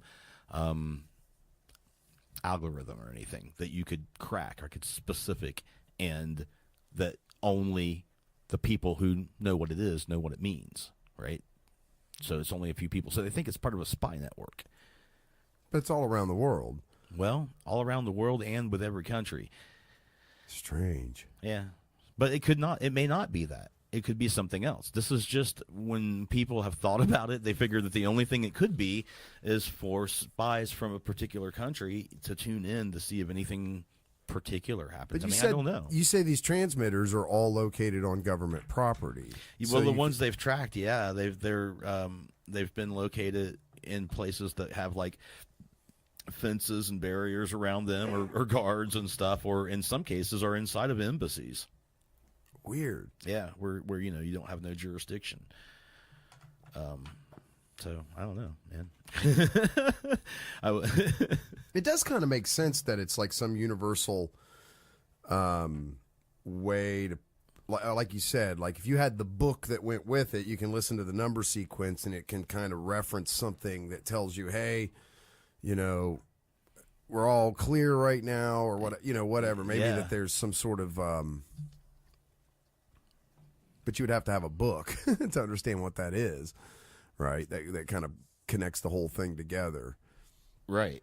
And it wouldn't be something that you could learn. It wouldn't be a code that you could learn. It would have to be something specific, like you said, in a book, right? So that's what they figure. They figure that, I don't know, that the code's unbreakable, I guess, and that they need somebody to go out and be extremely covert, where they only got one-way communication, where they can't reply back, that they're instructed to tune in at these times of question to listen to this particular frequency on a shortwave radio, and as long as this one message is going on, everything's cool. Carry about your business, stay underneath. Don't reveal yourself as a spy. Don't do any spy stuff. Right. Just be a citizen until this code changes, and then all of a sudden the sleeper awakens, and now there's a spy in your midst. I mean, that's kind of like the dark worry I think that people have. It's trippy. It is now. Well, yeah, right. I didn't know these things existed. Most people wild. don't. Yeah, it's weird, man. It's like Hawkwind and number stations. People don't know those two things exist. I don't know why. They're all over the place. Wait. Whoa. Time out. I know why a lot of people don't know Hawkwind exists, because generally the first time they've heard it, they went, I'm not listening to that anymore. Okay, it's not for everybody. Okay, you can't just put both of those things in the same space. That's not fair. That's not fair to number stations. Ugh. But no, I never knew about this. So this is like a real fucking thing. This is something that because not a lot of people are into shortwave radio anymore. I think my neighbor is, and I think that's why I get so much noise on my guitar all the time. Maybe he's just a spy. Or maybe, right? Who knows how many spies have lived and died as citizens who never got the call to do anything until the right moment. Well, God, that's a bad thing to say in our current political climate. No, I think that, first of all, what's far worse than that isn't that, okay, it isn't how many have lived and died, it's how many that were never even called, or primarily were never caught, that we never even knew existed to begin with. The whole living and dying to me implies like this has been going on since World War I. I did this, I looked this up, this is kind of a side thing here, but I looked this up the other day. God, I'm going to make these numbers up, but I swear it was something like, in the United States, it's sick, somewhere in the neighborhood of 60% of reported violent crimes go unsolved. Or maybe no, it was 60% of reported property crimes go unsolved, and like almost half of reported violent crimes go unsolved. So it's kind of a thing in the U.S., right? It's not because you don't know, and that's a guess about what they think is. No one really knows how much shit happens that's never even reported. Yeah. Okay. There's that whole X factor there, but. When you talk about things like that, how few people are actually caught and prosecuted to begin with, is astounding. You know, it's insane. Another worry, if people don't have enough, is that Illuminati worry. In other words, oh man, we're going deep into conspiracy theories today. Well, I mean, it's number stations, right? Nobody knows what they are, and they're very modern. Like and the fact that so many nations have them goes beyond almost the idea that it is a spy network, right? Because if everybody has access to the same thing, it's almost like an arms race where it's almost equal, right? So you don't really need to fear it, because the implication is we've got as many sleepers in their territory as they do ours, because we're both using these same techniques, right? The worst implication to me is that there's a level above that that's the Illuminati level, you know, that's connecting these nations together, right? That it's information for them. The grand conspiracy. Yeah. That's the worst worry, right? Because everybody acknowledges that these things are here and they're happening, and there's actually been some people quoted that said something to the effect, if I just read it, in fact, it's like, oh no, these things are exactly what you think they are. That's what they said. That's what the official said. Like, God, that doesn't sound good, because we're thinking all kinds of bad things. Yeah, right. Right. So, but I mean, you know, it does make sense, though, that they would serve a really utilitarian, practical purpose like that, and it's probably nothing more than that. Yeah. But if you didn't have the code book on the other end, and then if you ever got exposed, you would just you resequence the code book, so to speak, or and then so redistribute it to to the people that weren't compromised, and then change the number sequence. But right? if it's like the Illuminati people, man, it may not even be that many code books out there. It might even be something that you just get taught, and when you're initiated, you know, like every Rothschild family member has to know the secret language, right? Because it's being broadcast on our personal thing, and wherever you're at in the world, you can tune in and figure it out. And you don't have anything on you. That's crazy. Okay, anyway, that was fun. Good Lord, man.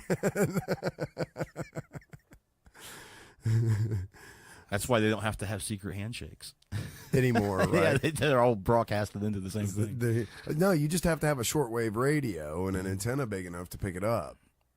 Okay, which is not really practical anymore. So, but could be subdermal now. A shortwave radio? Well, they can do it with normal types of radios, like FM frequencies and stuff. Well, no, there becomes a physical limitation to things, man, based on like how large your antenna Wallet is. Your antenna. What about money, though? Because no, listen, listen. All right, I did a bunch of work back early on when this RFID stuff was going to start hitting big. And there was a big box store that everybody knows the name of, okay, that has its own web series called The People Of, right, where you get real interesting photos of people wearing clothes that they shouldn't be wearing in shopping late at night or whatever. But so one of the mandates that they had come down with early on was that every supplier was going to have to include this RFID technology in their products. So the best way to understand that, right, is that, you know, on the side of every product, there's that barcode. Okay. And that's how they do it now. And every product that ever gets released has a unique identifier. Okay, or should. You can make your own, but should have a unique identifier, like a global unique identifier, okay? so that there's like one common database for all of these merchants and stuff that they can use to always be able to sell any product they want. You just need this database, right? So, but this concept when the RFID, the radio frequency identification system, came out, the concept was that you were going to be able to do away with that need to pass that item one at a time across these scanners. Mm-hmm. So if it was a radio frequency, so when the way these things work is they don't have a battery or anything in them, okay? You bombard them with energy, so you have to transmit a signal to them. They collect the energy literally from that radio signal and are able then to excite the electronics to respond and give you a response of, hey, here's my number, okay? And it's usually about a 20-meter radius that would be in, right? No, man, it's far less than that. Less than that? That's the big problem with it, okay? Because the concept was, man, this will be great because then we can just make these scanners that you could literally just like, going to ring my shopping cart up, push it through, the scanner would bombard it, all those things would pop back, say, you know, this, it would ring you up, and then the cart would pop out the other side, and everything in the cart instantly or very quickly would be rung up. And then the idea was also when you're doing inventory, so they were thinking, well, we'll just build these things around the docks of our truck docks. So when our fork truck driver goes in, grabs a pallet, when he backs through, it automatically takes all of those items and puts them into our warehouse now as received into our inventory.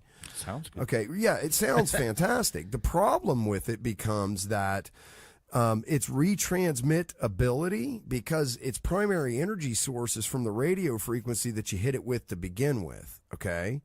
So that's where it collects its energy from. So when it transmits back, it doesn't have a whole hell of a lot of power. So when you have like really dense products that are packed, and then let's say you're doing sodas, okay, that's a liquid. So that's going to have an attenuation factor for that radio signal, both coming to the RFID tag and then responding back. So the problem with them became that you had to make the antenna on them so damn big, even though it was like this flat sticker thing, that there are a lot of products that it's way bigger than the product, okay? And then they couldn't get the cost of them down enough. They got them down to like pennies, okay, like less than 17 cents a piece or something like that. But in the scale that you're talking about, you know, hundreds of millions of products and stuff being shipped, sold, you know, that starts to incur a significant cost with not a whole hell of a lot of payback. So it's funny that when I went through this whole mess, right, that with it, that with this RFID and all this kind of stuff, that it was going to be this whole revolutionary thing and everybody was going to have to abide by it. The whole thing fell apart within like 5 years. But some of the industries, like I'm a programmer, we were sort of getting ready for it ahead of time because we figured we were going to be integrating those devices into like warehouse systems and stuff like that. So what the hell was the point? We were talking about how feasible it would be if you could shortwave radio. Yeah. Subdermally. Yeah, you can't. That's my point. It's like, there starts to become a point where with attenuation and the size of antennas, you could, but you'd have a big antenna sticking up out of your shoulder or something, you know. I agree with all of that, but or you'd have to be really close to the transmitter. We both know that the Rothschilds are using alien technology that was crashed in 1945 in the Roswell Desert. They got access to that, of course. And now tell me how the moon landings were fake too while you're at it. Faked? That's just one of the many things that was fake. This whole reality is fake. Jesus Christ. We're living in a hologram. You don't know how fake the moon landing was. What got you so fired up for conspiracy theories I don't know. Tonight, It's silly, you know. It's just one of those things. Like there's no end to it. I didn't know if like something happened. Did you have a conversation with somebody? No. I was just thinking of number stations, and I was just started thinking about how insidious somebody could look at that, you know, and how you can extrapolate that into these things, and just having some fun with that. It's nothing I worry about. I don't worry about any of these things. In fact, I spent the most time just a few minutes ago thinking about these things than I normally ever do. Boy, if there is a grand cabal, I don't think it's working real well. Yeah, well, Okay. I don't.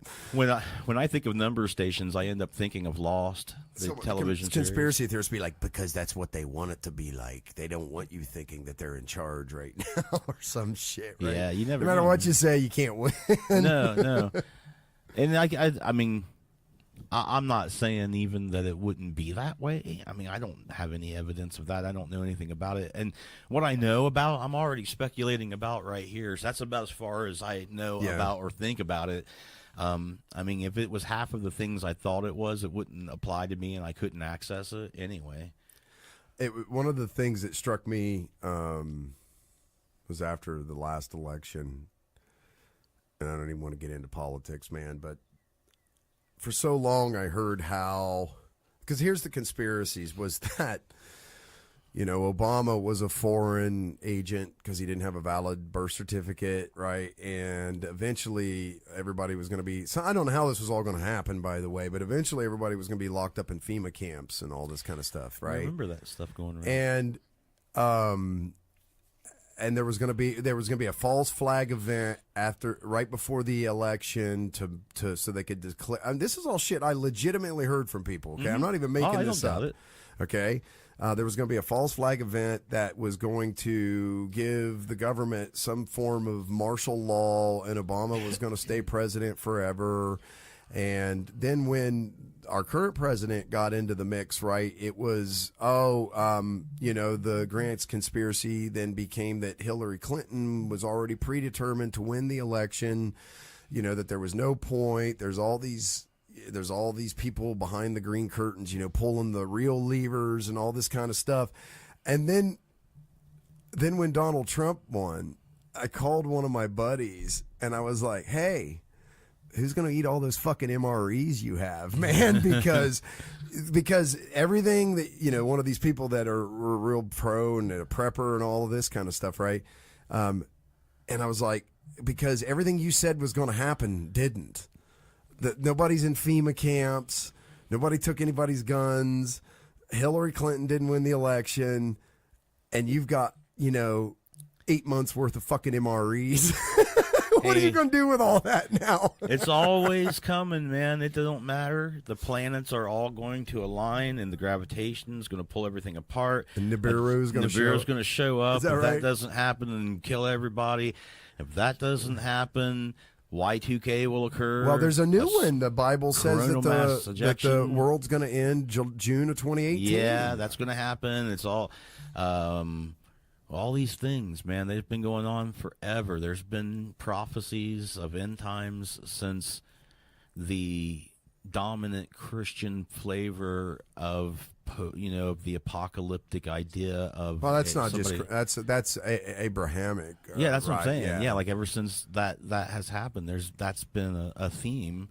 Brahmic, I think is the way to say that. There's description in ancient Roman history of people who got together who thought that the world was going to end, and they were out like in the wilderness waiting for their tokens of deliverance, is what they say in those writings, and the Romans would come out there and just kill them all because they were well, they went out there to find God. Well, the Romans helped. Yeah.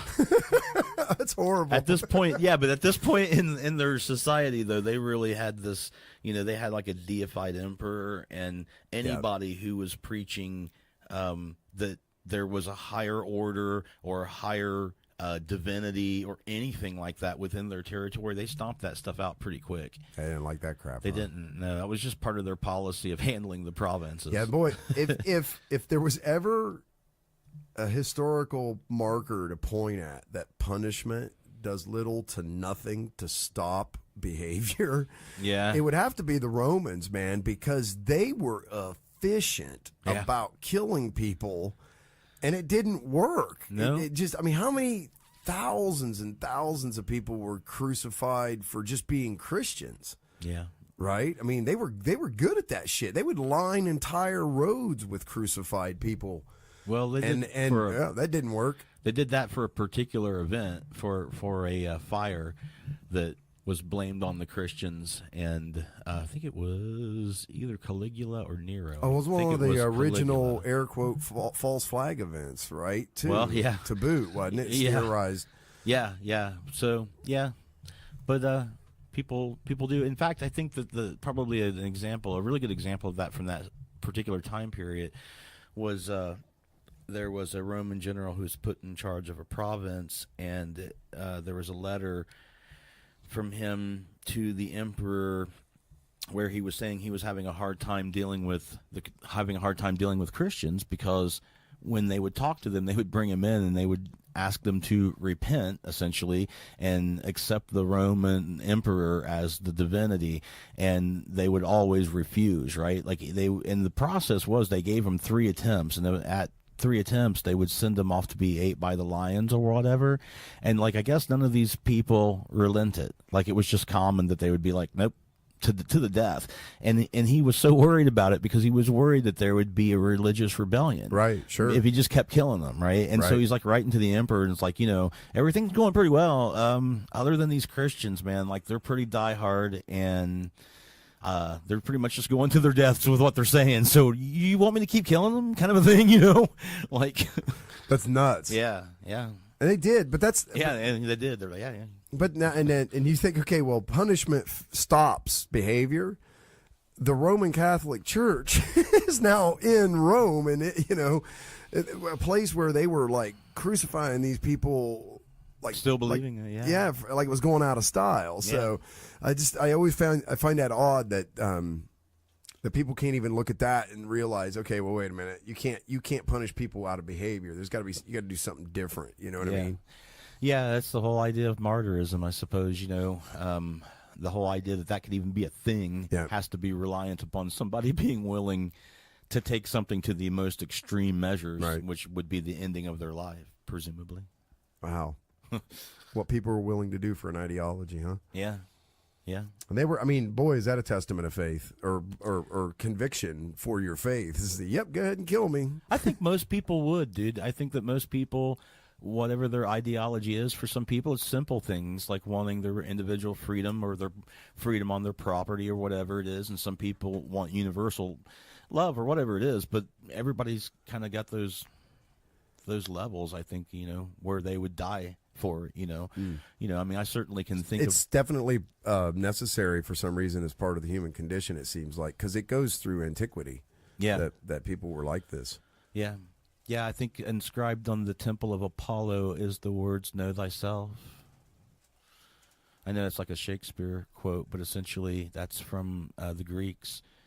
They and what they meant by it was the whole concept of arte, urbis, and nemesis. They, to know your place in a sense, which doesn't mean always not getting a big head about you and thinking you're better than everyone else. Right. It also means not being a sloth and not rising up to your natural abilities of what you can do for other people and yourself. But the Greek people, the original meaning to the word sin, the Greek word for them, sin, was missing the mark. That's what it originally meant. The word sin is a Greek word, and it originally meant missing the mark. So it was a sin for you to either have a head full of Erebus, where you thought you were better than the gods. Hubris, yeah. Better than the gods or better than everybody else. But it was just as much of a sin to not rise up to your natural potential, Right. Yeah. But it's the same thing. I was just thinking about this when you were talking with like all the people that we've had on the show now and we've interviewed and we've talked to. It was really interesting finding that they all, at some level, adhere to kind of the same personal habits, personal drive, personal, fundamentals. It's all the same, amongst all of them, right? So that commitment to, whether it's a commitment to a faith or commitment to an art or commitment to, it's all this, it all seems to come from the same well. Well, It's what I mean by part of the human condition, it seems like. Yeah, and I think that the artists are the people who have a commitment to the self, that tend to explore the inner self and that connection to the metaphysical, and in whatever way they do it. I mean, it can literally be anything from painting, sculpting, to writing short stories, or, it can even be expressed in gaming and things of that nature. It started raining here in Ohio. You've been writing a lot of music for people here lately. I don't know if I'd say a lot. I wrote a couple of things. That's about it so far. I'm working on something now, but then I wasn't happy with it, so I stopped. And then started something new, and it's so new I don't even know. So yeah, I've been getting the bug lately too. Been doing some orchestration and stuff like that, and playing more again. I don't know what it is. Summer's coming, I guess. I have very little control over. I try to set out writing specific things, but it just goes where it doesn't goes really a lot work of that way, times. does it? No. It's hard. It's hard. It is, yeah. It's one thing to write music. It's a totally different thing to write a song. It's people that actually do composition for like TV commercials and things like that. That's a special talent, because it's not the same as just being the kind of loose creative process where you just sort of keep putting stuff together. And go, Yeah, they "Oh, got to man, put that things sounds in kind of good. 30-second increments. Right. Yeah. Yeah. It's definitely kind of its own specialized sort of field. I can't do it. I can't. I about as far as I can get is if it's in minor, it's sad. If it's in major, it's happy. That's about as far as I get, and then whatever happens after that. Well, like Paul Robb said, though, keep writing. That's the main thing you can do to continue to It's so improve. freaking easy Just today, keep writing. man. Yeah, I just do it all on my cell phone. I literally do everything in GarageBand on my iPhone. they make it easy today. There's a lot of free apps and stuff or low cost apps and stuff, and of course there's low cost dolls and stuff too that are professional dolls, Like Reaper, like the one we use for the podcast. Yep. It's amazing. Yep. Killer doll, man. A lot of free tutorials out there for people for using almost any kind of doll. There's a tutorial for that. There's tutorials for plugins, for everything, man. Like for mastering or whatever. Yeah. There's a lot out there. If you got the equipment and you've got the time to mess with it yourself, you can learn stuff yourself. You can read the PDF files that come with almost every piece of software. I mean, what's one good thing is to understand the software you're using and why it was made, to know why it's supposed to be an improvement or a different thing than what you would normally do with this type of effect or something. It's funny because you and I met in the middle.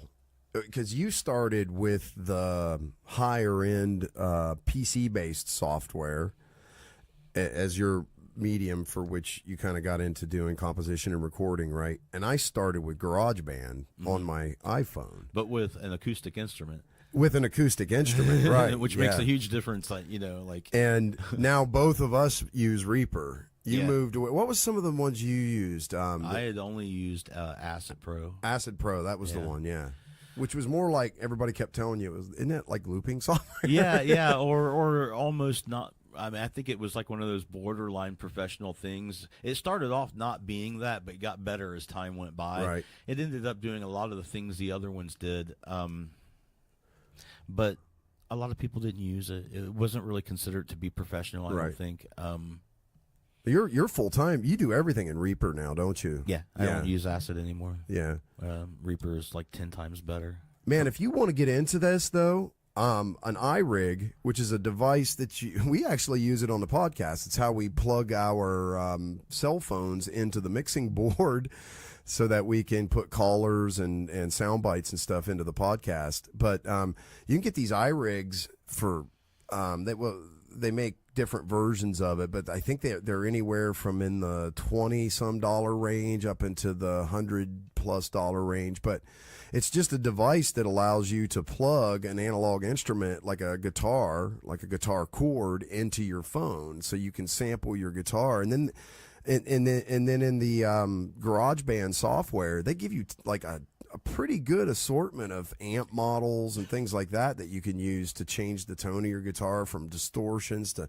So I mean, seriously, I think GarageBand is in the iTunes store. I think is under $5. I think it's like $4.99, and then the iRig you can get for like $20-some for literally like $25-$30, you can be recording, multi-track recording, and with all kinds of great, like, I love GarageBand. I go, hey, I want a drummer. I just pick my drummer, beats per minute, style I want him to play, move some sliders around. Yep, there's the sound I want. Nowhere near as good as a real drummer, mind you. I'm not saying that, but for the purposes of building composition and things like that, the way that the instruments and stuff work in it that allow you to record. Very quick. Very efficient. quick, yeah. So if you've got a basic, like, fundamental understanding of, like, okay, I want my song to be a 1, 4, 5 chord progression, man, and 4 beats per measure, and da-da-da-da-da, you know, so I'm going to do 16 measures, and then I want to loop that. Like, you can put a song together in minutes. Yeah. It's amazing. A great, like, sketch pad. Yeah, exactly. Then they got this thing, like, oh, man, I can't remember what it's called, Music Memo. And this thing is really freaking cool. So same thing, you can use an iRig or you can just use your phone's microphone, right? But you just, like, okay, you're strumming around on your guitar or whatever, and you come up with an idea, and, like, I want to get this recorded. You hit this Music Memo thing, you just hit record, and you play the part, okay? Then it transcribes it for you, tells you what key it's in, all the chords, everything. It tells you all the music notation for it, right? Mm-hmm. Then you can kind of go in and quick edit it, take the dead space in the beginning and the end out, and then you can add, like, it'll generate a bass line and a drum track, like, for Is it a it. self-contained unit? Yeah. Okay, I was gonna say, It's really has slick. a thing like this too called Spire, and it's the same thing. It's like a self-contained unit where you can plug in your microphones, your keyboard, or whatever. Once you do this, though, you can export it and import it right straight into GarageBand. Yeah, That's the other thing that's really cool about it, right? So there's just, if people took the time to understand, even spend some time learning the tools that are just available. If you want to do music composition, okay, but you don't have to really even have any kind of special ability or special knowledge when it comes to music theory, because you can set. It's real easy, but you can in it. You can, first of all, you tell it what key that you're composing in, okay, and then you tell it, like, whether I'm going to compose in minor. Well, see, I think that you definitely would have to have some knowledge.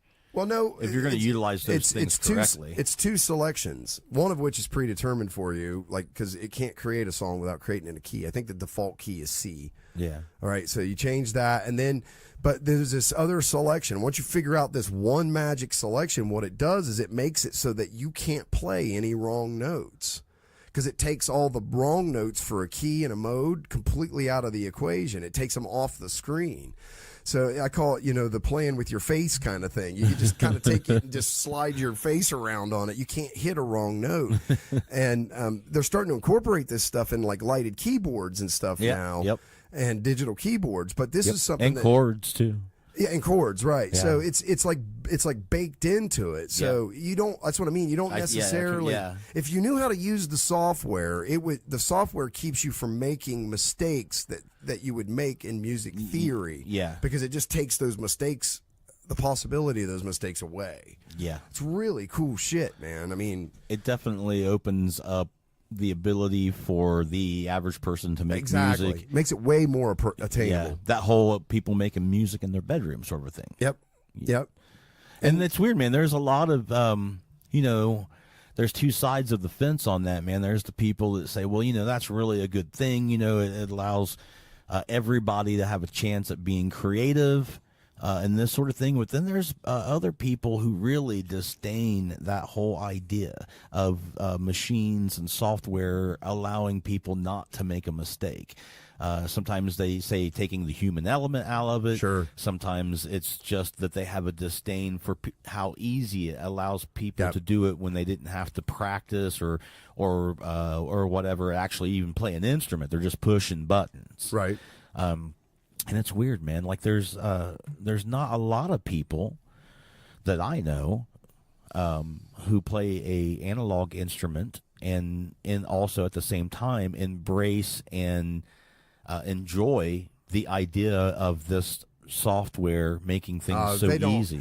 If someone is so, this is just my opinion, okay? And I'm a guitarist, right? So I play an analog instrument. And I don't know why I put the emphasis on guitarist. That was silly. but I play See, guitar. there it is. Yeah, you have to emphasize when you use these machines that you're an actual artist. Apparently, I feel special about being a guitarist too. But I play guitar, but I find that I don't find that this ability to collaborate with myself electronically like this in any way, shape, or form takes away from anything. In fact, it amplifies it, because I don't have to get a drummer and a bass player necessarily together so that I can play and practice and develop in a style or write music or any of those things. Now, I would prefer to have human your end performers. result is that after you had it all down, I would want as much of it performed by people as possible, but I can do that now without having, like before. The thought of having to have a drum set and all this kind of stuff, it's not practical, well, especially when you have like a life and kids. And I think people on that one side that don't like this, I think those people would agree with you that you could use this technology at the very least to sketch out an idea that would be played by real musicians, right? But I think that their disdain comes in when that doesn't happen in the end, when the end result is that you get all of that put out as the song, right? Yeah. Now, as a person who has written music completely within the box, so to speak, from the beginning, from 1998, I've written music solely in terms of software or MIDI controllers, where the drums that I'm doing the drums, but I'm doing them with my fingers on velocity and touch sensitive MIDI controllers, and I'm actually playing the piano and all of that, right? That's a performance. Yeah, the performance, right? But some people would consider that not to be a drum performance, right? I know. But just to be clear about what I'm doing, right? Well, I'm not just clicking a mouse on everything. But that being the case, there's still the idea that if there's no real analog instrument involved, that you're really not making music, or you're not talented in making music. Well, saying that, though, the problem with that is you just pretty much cut every person who's not playing an actual strung piano keyboard player out of the musical equation, and you just can't do that, man. You just can't, right? I mean, I'm not trying to be petty or whatever. And anybody that's ever tried like GarageBand, for instance, and composed in GarageBand that has that attitude has never composed in GarageBand, because it's the same thing. Believe it or not, even though it's on a screen, it's all touch sensitive. So the harder you hit it, the louder the note is. Even when you're playing the stringed parts, it gives you like this weird visual representation of the neck of like a bass guitar. Yeah.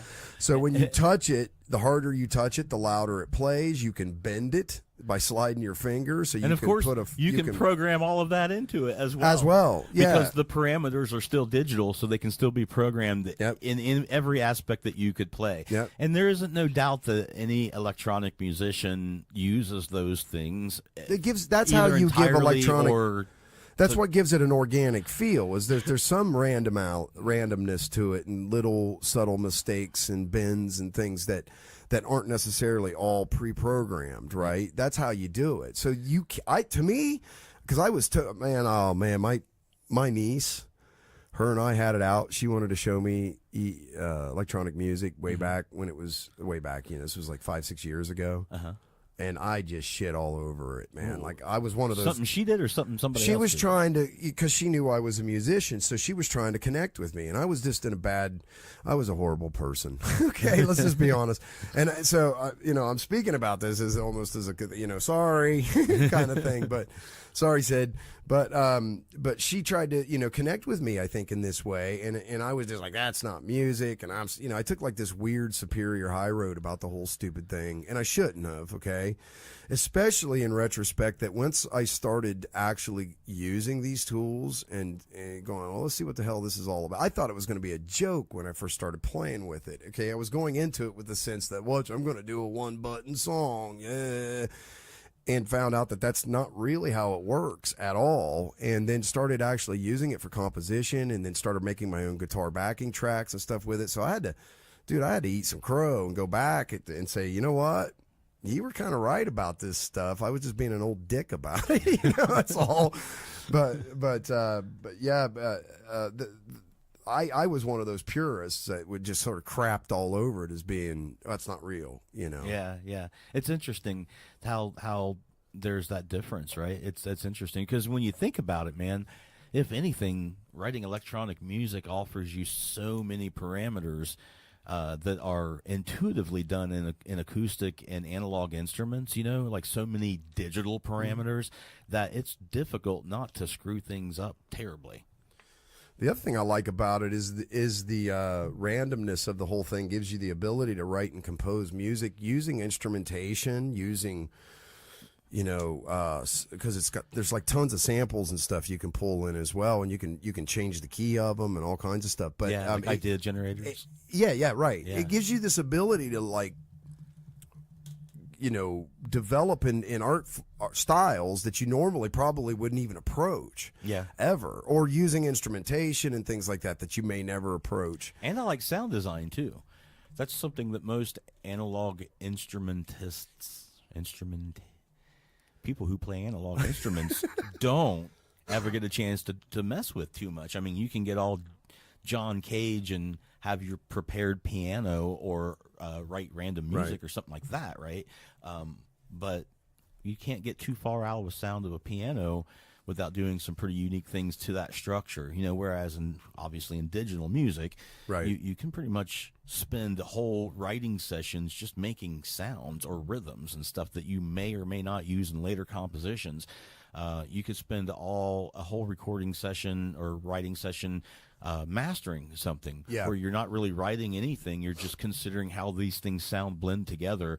You can spend a whole session mixing, right? Where you want levels to be in a certain way. Like if you want a drop to be really loud and you want the things before it to be 3 dBs lower than the one part of your song, so that you can build up suspense or have it not clip out or something at the high.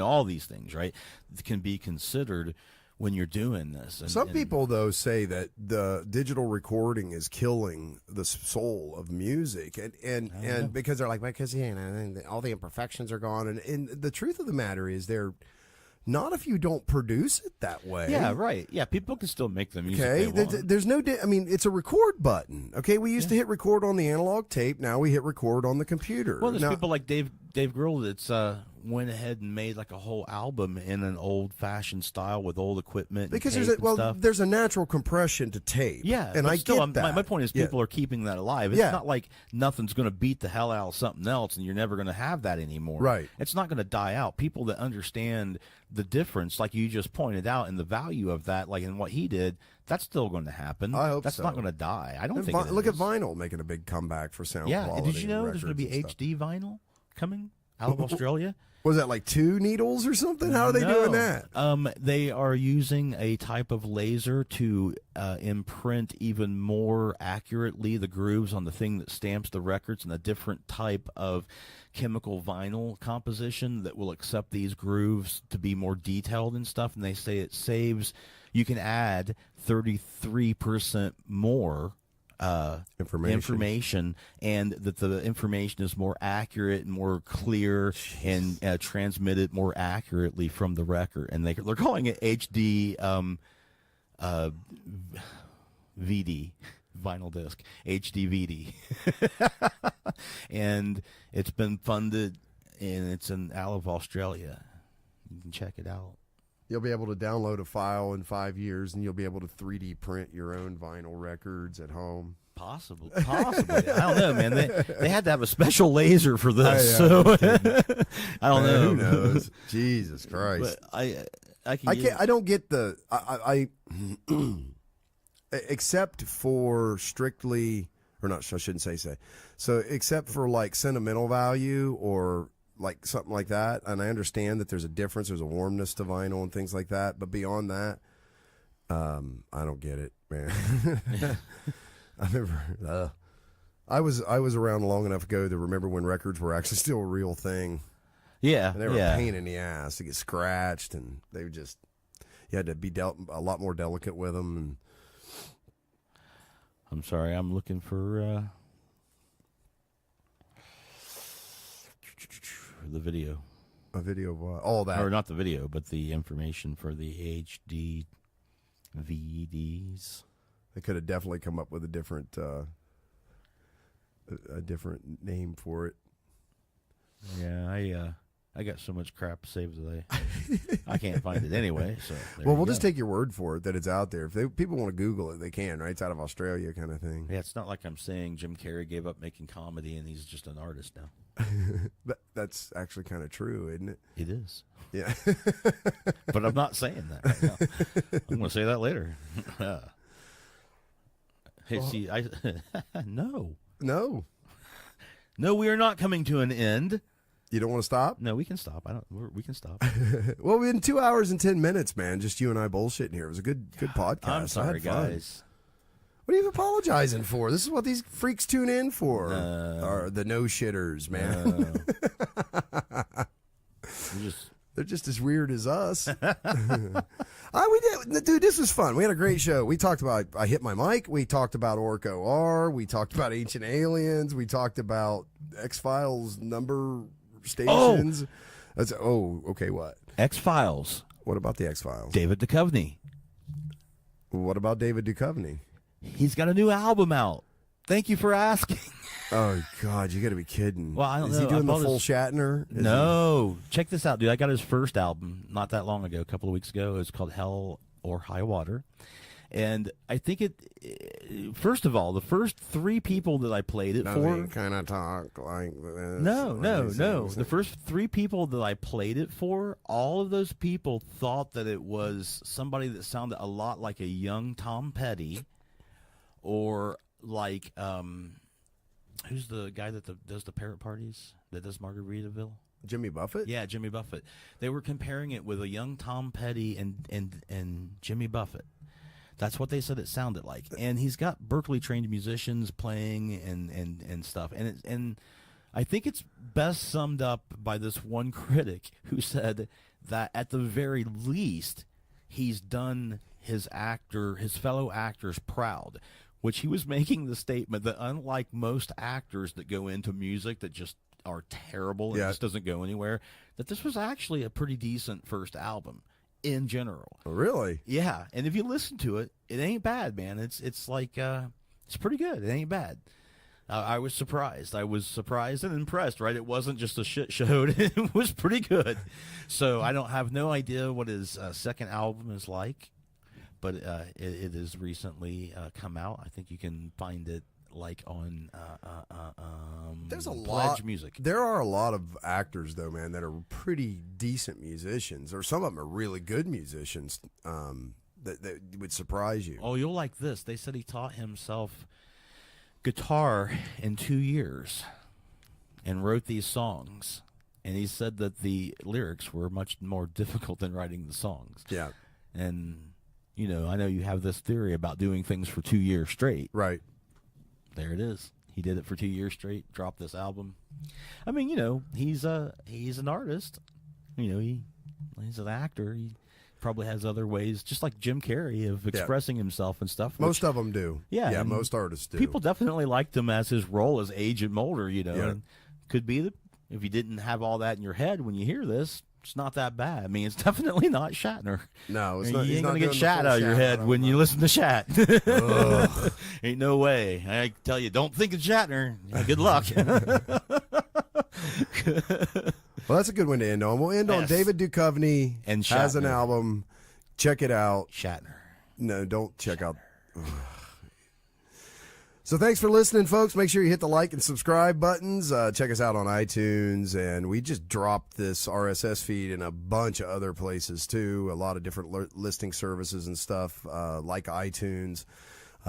So if you're not on iTunes, but you use another service, check us out. We're probably in there. It's the No Shit Cast. KNOWSH !TCAST. Because people don't like naughty words, and somehow turning the I upside down negates that. But thanks for listening. We're glad you guys tuned in. Can't wait to talk to you again, and we'll catch you later.